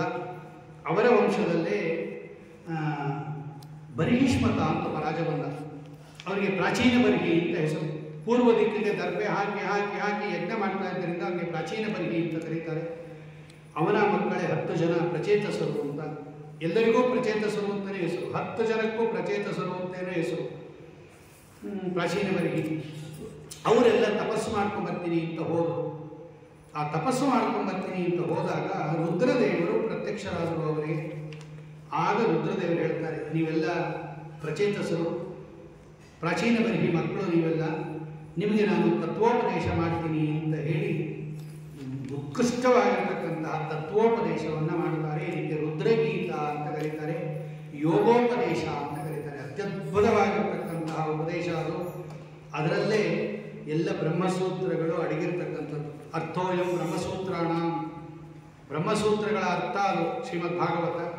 ಎಲ್ಲಿರುತ್ತೆ ಈ ಬ್ರಹ್ಮಸೂತ್ರಗಳು ಅಂದಾಗ ಅದೆಲ್ಲ ಈ ಸ್ತೋತ್ರದಲ್ಲಿರುತ್ತೆ. ರುದ್ರದೇವರು ಬಂದು ವಿಶೇಷವಾಗಿ ಸಮುದ್ರದಲ್ಲಿ ಇವರು ತಪಸ್ಸು ಮಾಡ್ತಾ ಇರುವಾಗ ಉಪದೇಶ ಮಾಡ್ತಾರೆ. ನಮಃ ಪಂಕಜನಾಭಾಯ ಭೂತ ಸೂಕ್ಷ್ಮೇಂದ್ರಿಯಾತ್ಮನೆ ವಾಸುದೇವಾಯ ಶಾಂತಾಯ ಕೂಟಸ್ಥಾಯ ಸ್ವರೋಚಿಷೆ ಸಂಕರ್ಷಣಾಯ ಸೂಕ್ಷ್ಮಾಯ ದುರಂತಾಯ ಅಂತಕಾಯ ಚ ನಮೋ ವಿಶ್ವಪ್ರಬೋಧಾಯ ಪ್ರದ್ಯುಮ್ನಾಯ ಅಂತರಾತ್ಮನೆ ನಮೋ ನಮೋ ಅನಿರುದ್ಧಾಯ ಋಷಿಕೇಶೇಂದ್ರಿಯಾತ್ಮನೆ ನಮಃ ಪರಮಹಂಸಾಯ ಪೂರ್ಣಾಯ ನಿವೃತ್ತಾತ್ಮನೆ ಸ್ವರ್ಗಾಪವರ್ಗದ್ವಾರಾಯ ನಿತ್ಯಂ ಶುಚಿಷನೇ ನಮಃ. ಭಗವಂತನಿಗೆ ಶುಚಿಷತ್ ಅಂತ ಒಂದು ಹೆಸರು. ಹಂಸ ಶುಚಿಷದ್ವಸುರಂತರಿಕ್ಷ ಸದ್ದಾವೇದಿಶತು ಅತಿಥಿರ್ದುರೋಣಸತು ಅಂತ ಮಂತ್ರ ಅದು. ಶುಚಿಷತು ಅಂದರೆ ಶುಚಿ ಅಂತ ವಾಯುದೇವರ ಹೆಸರು. ಅಂತಹ ವಾಯುದೇವರಲ್ಲಿ ಭಗವಂತ ಇರ್ತಾನೆ, ಆದ್ದರಿಂದ ಅವನಿಗೆ ಶುಚಿಷತ್ ಅಂತ ಹೆಸರು. ಅಂದರೆ ವಾಯುದೇವರ ಅಂತರ್ಯಾಮಿ ಅಂತ ರುದ್ರದೇವರು ಸ್ತೋತ್ರ ಮಾಡ್ತಾರೆ. ಸ್ವರ್ಗಾಪವರ್ಗ ದ್ವಾರ, ಅಪವರ್ಗ ಅಂದರೆ ಮೋಕ್ಷ, ತನ್ನಿಷ್ಟಸ್ಯ ಮೋಕ್ಷೋಪದೇಶ ಅಂತ ಇದೆ. ಆಮೇಲೆ ವಿಶ್ವಪ್ರಬೋಧಾಯ, ಇಡೀ ಜಗತ್ತನ್ನು ಎಪ್ಸೋನು ಅಂತ ಅರ್ಥ. ವಿಶ್ವಪ್ರಬೋಧ ಅಂದರೆ ಪ್ರಬೋಧ ಅಂದರೆ ಸಂಸ್ಕೃತದಲ್ಲಿ ಜ್ಞಾನ ಅಂತ ಅರ್ಥ. ಇಡೀ ಜಗತ್ತಿಗೆ ಜ್ಞಾನವನ್ನು ಕೊಡೋದ್ರಿಂದ ಭಗವಂತನಿಗೆ ವಿಶ್ವಪ್ರಬೋಧ ಅಂತ ಕರೀತಾರೆ. ಅಥವಾ ಮಲಗಿದ್ದವ್ರನ್ನ ಎಬ್ಬಿಸ್ತಾನೆ ಭಗವಂತ, ಆದ್ದರಿಂದ ಭಗವಂತನಿಗೆ ವಿಶ್ವಪ್ರಬೋಧ ಅಂತ ಕರೀತಾರೆ. ಇದೆಲ್ಲ 3:2 ಭಕ್ತಿ ಪಾದದಲ್ಲಿ ಸುಂದರವಾಗಿ ತಿಳಿಸ್ತಾರೆ. ಅತಃ ಪ್ರಬೋಧ ಅಸ್ಮಾತ್ ಅಂತಲೇ ಸ್ತೋತ್ರ. ಆಮೇಲೆ ಸೂಕ್ಷ್ಮತ್ತು ತದರ್ಹತ್ವಾತ್ ಅಂತ ಇದೆ. ಭಗವಂತನಿಗೆ ಭೂಮ್ನ ಅಂತ ಕರೀತಾರೆ. ಅಲ್ಲಿ ಭೂಮ್ನೆ ಅಂತಲೇ ಇದೆ. ಭೂಮ್ನ ಕರ್ಮಜ್ಜಾಯಸ್ತು ತಥಾಹಿ ದರ್ಶಿಸಿ ಭೂಮ ಸಂಪ್ರಸಾರಾದ ಅತ್ಯುಪದೇಶ ಅಂತ ಭಗವಂತನಿಗೆ ಪೂರ್ಣ ಅಂತ ಹೆಸರು. ಅದನ್ನೆಲ್ಲ ರುದ್ರದೇವರು ಹೇಳಿ ಕಡೆಗೆ ಅನುಗ್ರಹ ಮಾಡ್ತಾರೆ. ಆಮೇಲೆ ಇವರು ಒಂದು 10,000 ವರ್ಷ ತಪಸ್ಸು ಮಾಡಿ ಮೇಲೆ ಬರ್ತಾರೆ. ಈತ ಮಧ್ಯದಲ್ಲಿ ನಾರದರು ಬಂದು ಪುರಂಜನೋಪಾಖ್ಯಾನ ಅಂತ ಹೇಳ್ತಾರೆ. ಅಂದರೆ ಒಟ್ಟು ಅಭಿಪ್ರಾಯ ಏನು? ಪುರಂಜನೋಪಾಖ್ಯಾನ ಅಂದರೆ ಪುರಂಜನ ಅಂತ ಒಬ್ಬ ಇದ್ದ. ಅವನು ಎಲ್ಲ ಕಡೆ ಹುಡುಕಿ ನವದ್ವಾರಗಳನ್ನು ಕೊಡಿರ್ತಕ್ಕಂತಹ ಒಂದು ಪಟ್ಟಣಕ್ಕೆ ಬಂದ. ಅಲ್ಲಿ ಬುದ್ಧಿ ಇರ್ತಕ್ಕಂತಹ ಹೆಂಡತಿಯನ್ನು ಲಗ್ನ ಮಾಡಿಕೊಂಡು ಈ ಇಂದ್ರಿಯಗಳ ಮೂಲಕ ವ್ಯಾಪಾರ ಮಾಡ್ತಾ ಇದ್ದ. ಈ ಭಗವಂತನನ್ನ ಮರೆತುಬಿಟ್ಟಿದ್ದ ಅವನು. ಆಪ್ತಮಿತ್ರ ಇವನು ಭಗವಂತ. ಇವನನ್ನ ಮರೆತುಬಿಟ್ಟು ಬರೀ ವ್ಯವಹಾರ ಮಾಡ್ತಾ ಇದ್ದ. ಹೀಗೆ ಯಾರು ಭಗವಂತನನ್ನ ಮರೆತು ಕೇವಲ ಇಂದ್ರಿಯಗಳಿಂದ ಭೋಗವನ್ನು ಮಾಡ್ತಾ ಇರ್ತಾರೆ, ಇವರಿಗೆ ನಾಶ ಆಗುತ್ತೆ, ಮುಂದೆ ಜ್ವರ ಆಗುತ್ತೆ. ಇವರಿಗೆಲ್ಲ ಹಗಲು ರಾತ್ರಿಗಳು ಅನ್ನತಕ್ಕಂತಹ ಈ ಆಯಸ್ಸು ಮುಗಿದೋಗ್ತಾ ಇರುತ್ತೆ. ಚಂಡವೇಗ, ಜ್ವರ, ಮುಂದೆ ಇವರಿಗೆಲ್ಲ ವೃದ್ಧಾಪ್ಯ ಬರುತ್ತೆ. ಆಮೇಲೆ ದೇಹ ನಾಶ ಆಗೋಗುತ್ತೆ. ಅದರಿಂದ ಭಗವಂತನನ್ನು ಮರಿಬೇಡಿ. ವಿಷಯ ಪದಾರ್ಥಗಳ ಸೇವೆಯನ್ನು ಮಾಡುವಾಗ ಭಗವಂತ ಗೊತ್ತಿದ್ದಾನೆ, ಭಗವಂತ ಇದ್ದಾನೆ, ಅವನು ಸ್ವತಂತ್ರ ಭೋಕ್ತ, ಅವನ ಅಧೀನನಾಗಿ ನಾನು ಭೋಗ ಮಾಡ್ತೀನಿ ಅಂತಿರಬೇಕೆ ಹೊರತು ಭಗವಂತನನ್ನು ಮರಿಬಾರದು. ಅವಿಜ್ಞಾತ ಅಂತ. ವಿಜ್ಞಾತ ಅಂದರೆ ತಿಳಿಯೋದು, ಅವಿಜ್ಞಾತ ಅಂದರೆ ಮರೆಯೋದು. ಭಗವಂತನನ್ನು ಮರಿಬಾರದು. ಇವನು ಮರೆತು ಬಿಟ್ಟಿದ್ದಾನೆ. ಯಜ್ಞಯಾಗಾದಿಗಳು ಮಾಡ್ತಾ ಇದ್ದಾನೆ. ಪ್ರಾಚೀನ ಬರಿಹಿ ಅಂತ ಹೆಸರು. ಪೂರ್ವ ದಿಕ್ಕಿಗೆ ದರ್ಪೆ ಹಾಕಿ ಹಾಕಿ ಹಾಕಿ ಹಾಕಿ ಯಜ್ಞ ಮಾಡೋದಂತೆ. ಪ್ರತಿದಿನ ಯಜ್ಞ ಮಾಡೋದಂತೆ. ಅವನು ಇಲ್ಲೆಲ್ಲ ದರ್ಬೆ ಹಾಕ್ಬಿಟ್ಟಿರೋನು, ಇಲ್ಲಿ ಜಾಗ ಇಲ್ಲ ಅಂತ ಬೇರೆ ಕಡೆ ನಾಳೆ ಅಲ್ಲಿ ಮಾಡೋದಂತೆ. ಇಡೀ ಜಗತ್ತೆಲ್ಲ ಹಾಕ್ಬಿಟ್ಟಿದ್ದ ಅವನು. ಅದಕ್ಕೆ ಅವನಿಗೆ ಪ್ರಾಚೀನ ಬರಿಹಿ ಅಂತ ಹೆಸರು.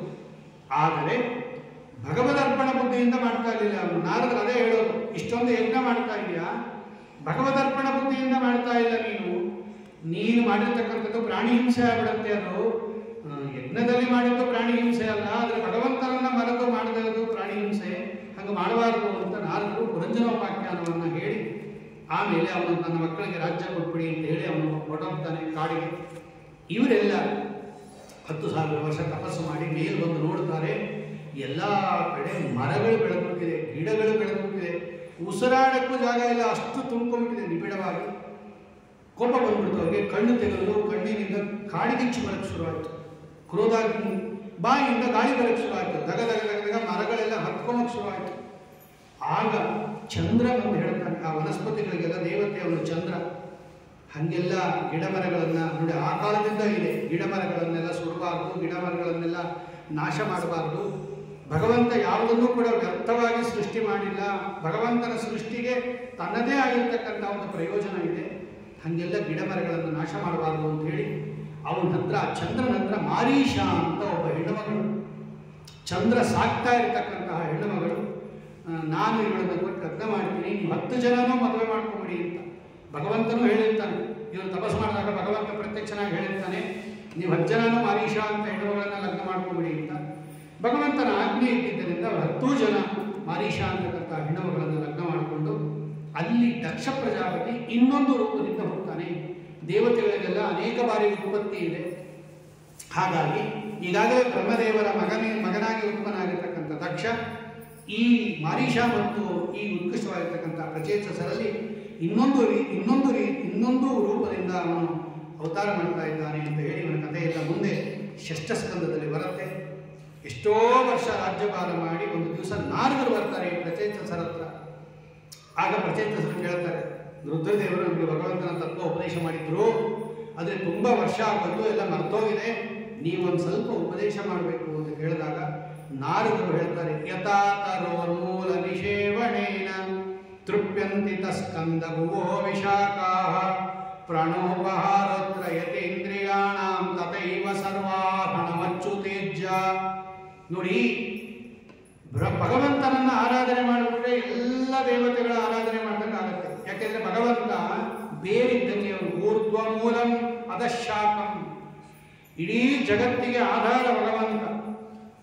ಎಲ್ಲ ದೇವತೆಗಳು ಭಗವಂತನನ್ನ ಆಧರಿಸಿಕೊಂಡಿದ್ದಾರೆ. ಭಗವಂತನನ್ನ ತೃಪ್ತಿಪಡಿಸಿಬಿಟ್ರೆ, ಹೇಗೆ ಬೇರಿಗೆ ನೀರು ಹಾಕಿದ್ರೆ ಗಿಡಗಳಿಗೆ, ಕೊಂಬೆಗಳಿಗೆ, ಕಾಷ್ಟಗಳಿಗೆ, ಎಲೆಗಳಿಗೆ ಹೋಗುತ್ತೋ, ಹಾಗೆ ಭಗವಂತನನ್ನು ಆರಾಧನೆ ಮಾಡಿಬಿಟ್ರೆ ಎಲ್ಲ ರಂಬೆಗಳು, ಕೊಂಬೆಗಳು ಅಂದರೆ ದೇವತೆಗಳೆಲ್ಲ ತೃಪ್ತಿ ಪಡ್ತಾರೆ. ಅಂತಹ ಭಗವಂತನನ್ನು ಚೆನ್ನಾಗಿ ಆರಾಧನೆ ಮಾಡಿ ಅಂತ ಹೇಳಿ, ಏವಂ ಪರೇ ಬ್ರಹ್ಮಣಿ ಶಕ್ತಿರಸ್ತ್ವಂ, ಉತ್ಕೃಷ್ಟವಾಗಿರ್ತಕ್ಕಂಥ ರೀತಿಯಲ್ಲಿ ಉಪದೇಶ ಮಾಡ್ತಾರೆ ಅಂತ ಹೇಳಿ ಪ್ರಚೇತಸರ ಕಥೆಯೊಂದಿಗೆ ಚತುರ್ಥ ಸ್ಕಂದವನ್ನು ಮುಖ್ಯವಾಗಿ ಮಾಡ್ತಾ ಇದ್ದಾರೆ. ಪಂಚಮ ಸ್ಕಂದದಲ್ಲಿ ಪ್ರಿಯವ್ರತ ರಾಜರ ಕಥೆಯನ್ನು ಹೇಳ್ತಾರೆ. ಪ್ರಿಯವ್ರತ ಮಹಾರಾಜ ಸ್ವಯಂಭೂ ಮನುವಿನ ದೊಡ್ಡ ಮಗ, ಅವನ ವಂಶದಲ್ಲಿ ಬರ್ತಕ್ಕಂಥವನೇ ಋಷಭ ನಾಮಕ ಪರಮಾತ್ಮ. ಅವನ ಚರಿತ್ರೆ ದೊಡ್ಡದಾಗಿರೋದ್ರಿಂದ ಪಂಚಮ ಸ್ಕಂದದಲ್ಲಿ ಋಷಭ ನಾಮಕ ಪರಮಾತ್ಮನ ಕಥೆಯನ್ನು ಹೇಳ್ತಾರೆ. ಆ ಋಷಭ ನಾಮಕ ಪರಮಾತ್ಮನ ಕಥೆ ಮತ್ತು ಷಷ್ಠ ಸ್ಕಂದದಲ್ಲಿ ಅಜಾಮಿಳೋಪಾಖ್ಯಾನ ಇತ್ಯಾದಿಗಳಿದೆ. ಅದನ್ನು ನಾಳೆ ದಿವಸ ಚಿಂತನೆ ಮಾಡಿ, ನಾಡದ್ದು ಏಕಾದಶಿ ದಿವಸ ಸಪ್ತಮ ಸ್ಕಂದ ನರಸಿಂಹದೇವರ ಚರಿತ್ರೆಯನ್ನು ಚಿಂತನೆ ಮಾಡೋಣ. ಶ್ರೀಕೃಷ್ಣಾರ್ಪಣಮಸ್ತು. ಕಾಯೇನ ವಾಚಾ ಬುದ್ಧ್ಯಾತ್ಮನಾ ವಾ ಪ್ರಕೃತಿ ಸ್ವಭಾವಾತ್ ಕರೋಮಿ ಯದ್ಯತ್ ಸಕಲಂ ಪರಸ್ಮೈ ನಾರಾಯಣಾಯೇತಿ ಸಮರ್ಪಯಾಮಿ. ಸರ್ವಂ ಶ್ರೀಕೃಷ್ಣಾರ್ಪಣಮಸ್ತು. ಶ್ರೀಮದ್ವೇಷಾರ್ಪಣಮಸ್ತು. ಕೃಷ್ಣ ಕೃಷ್ಣ ನಾರಾಯಣ. ಓಂ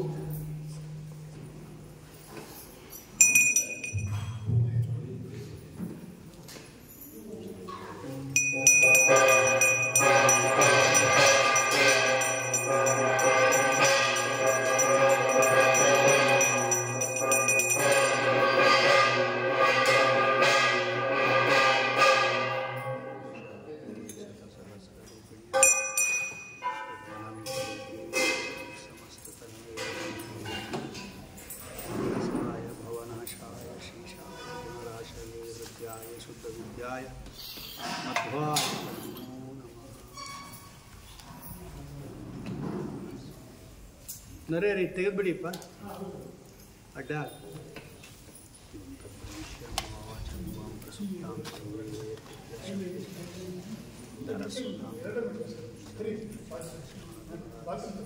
ಪ್ರಾಣ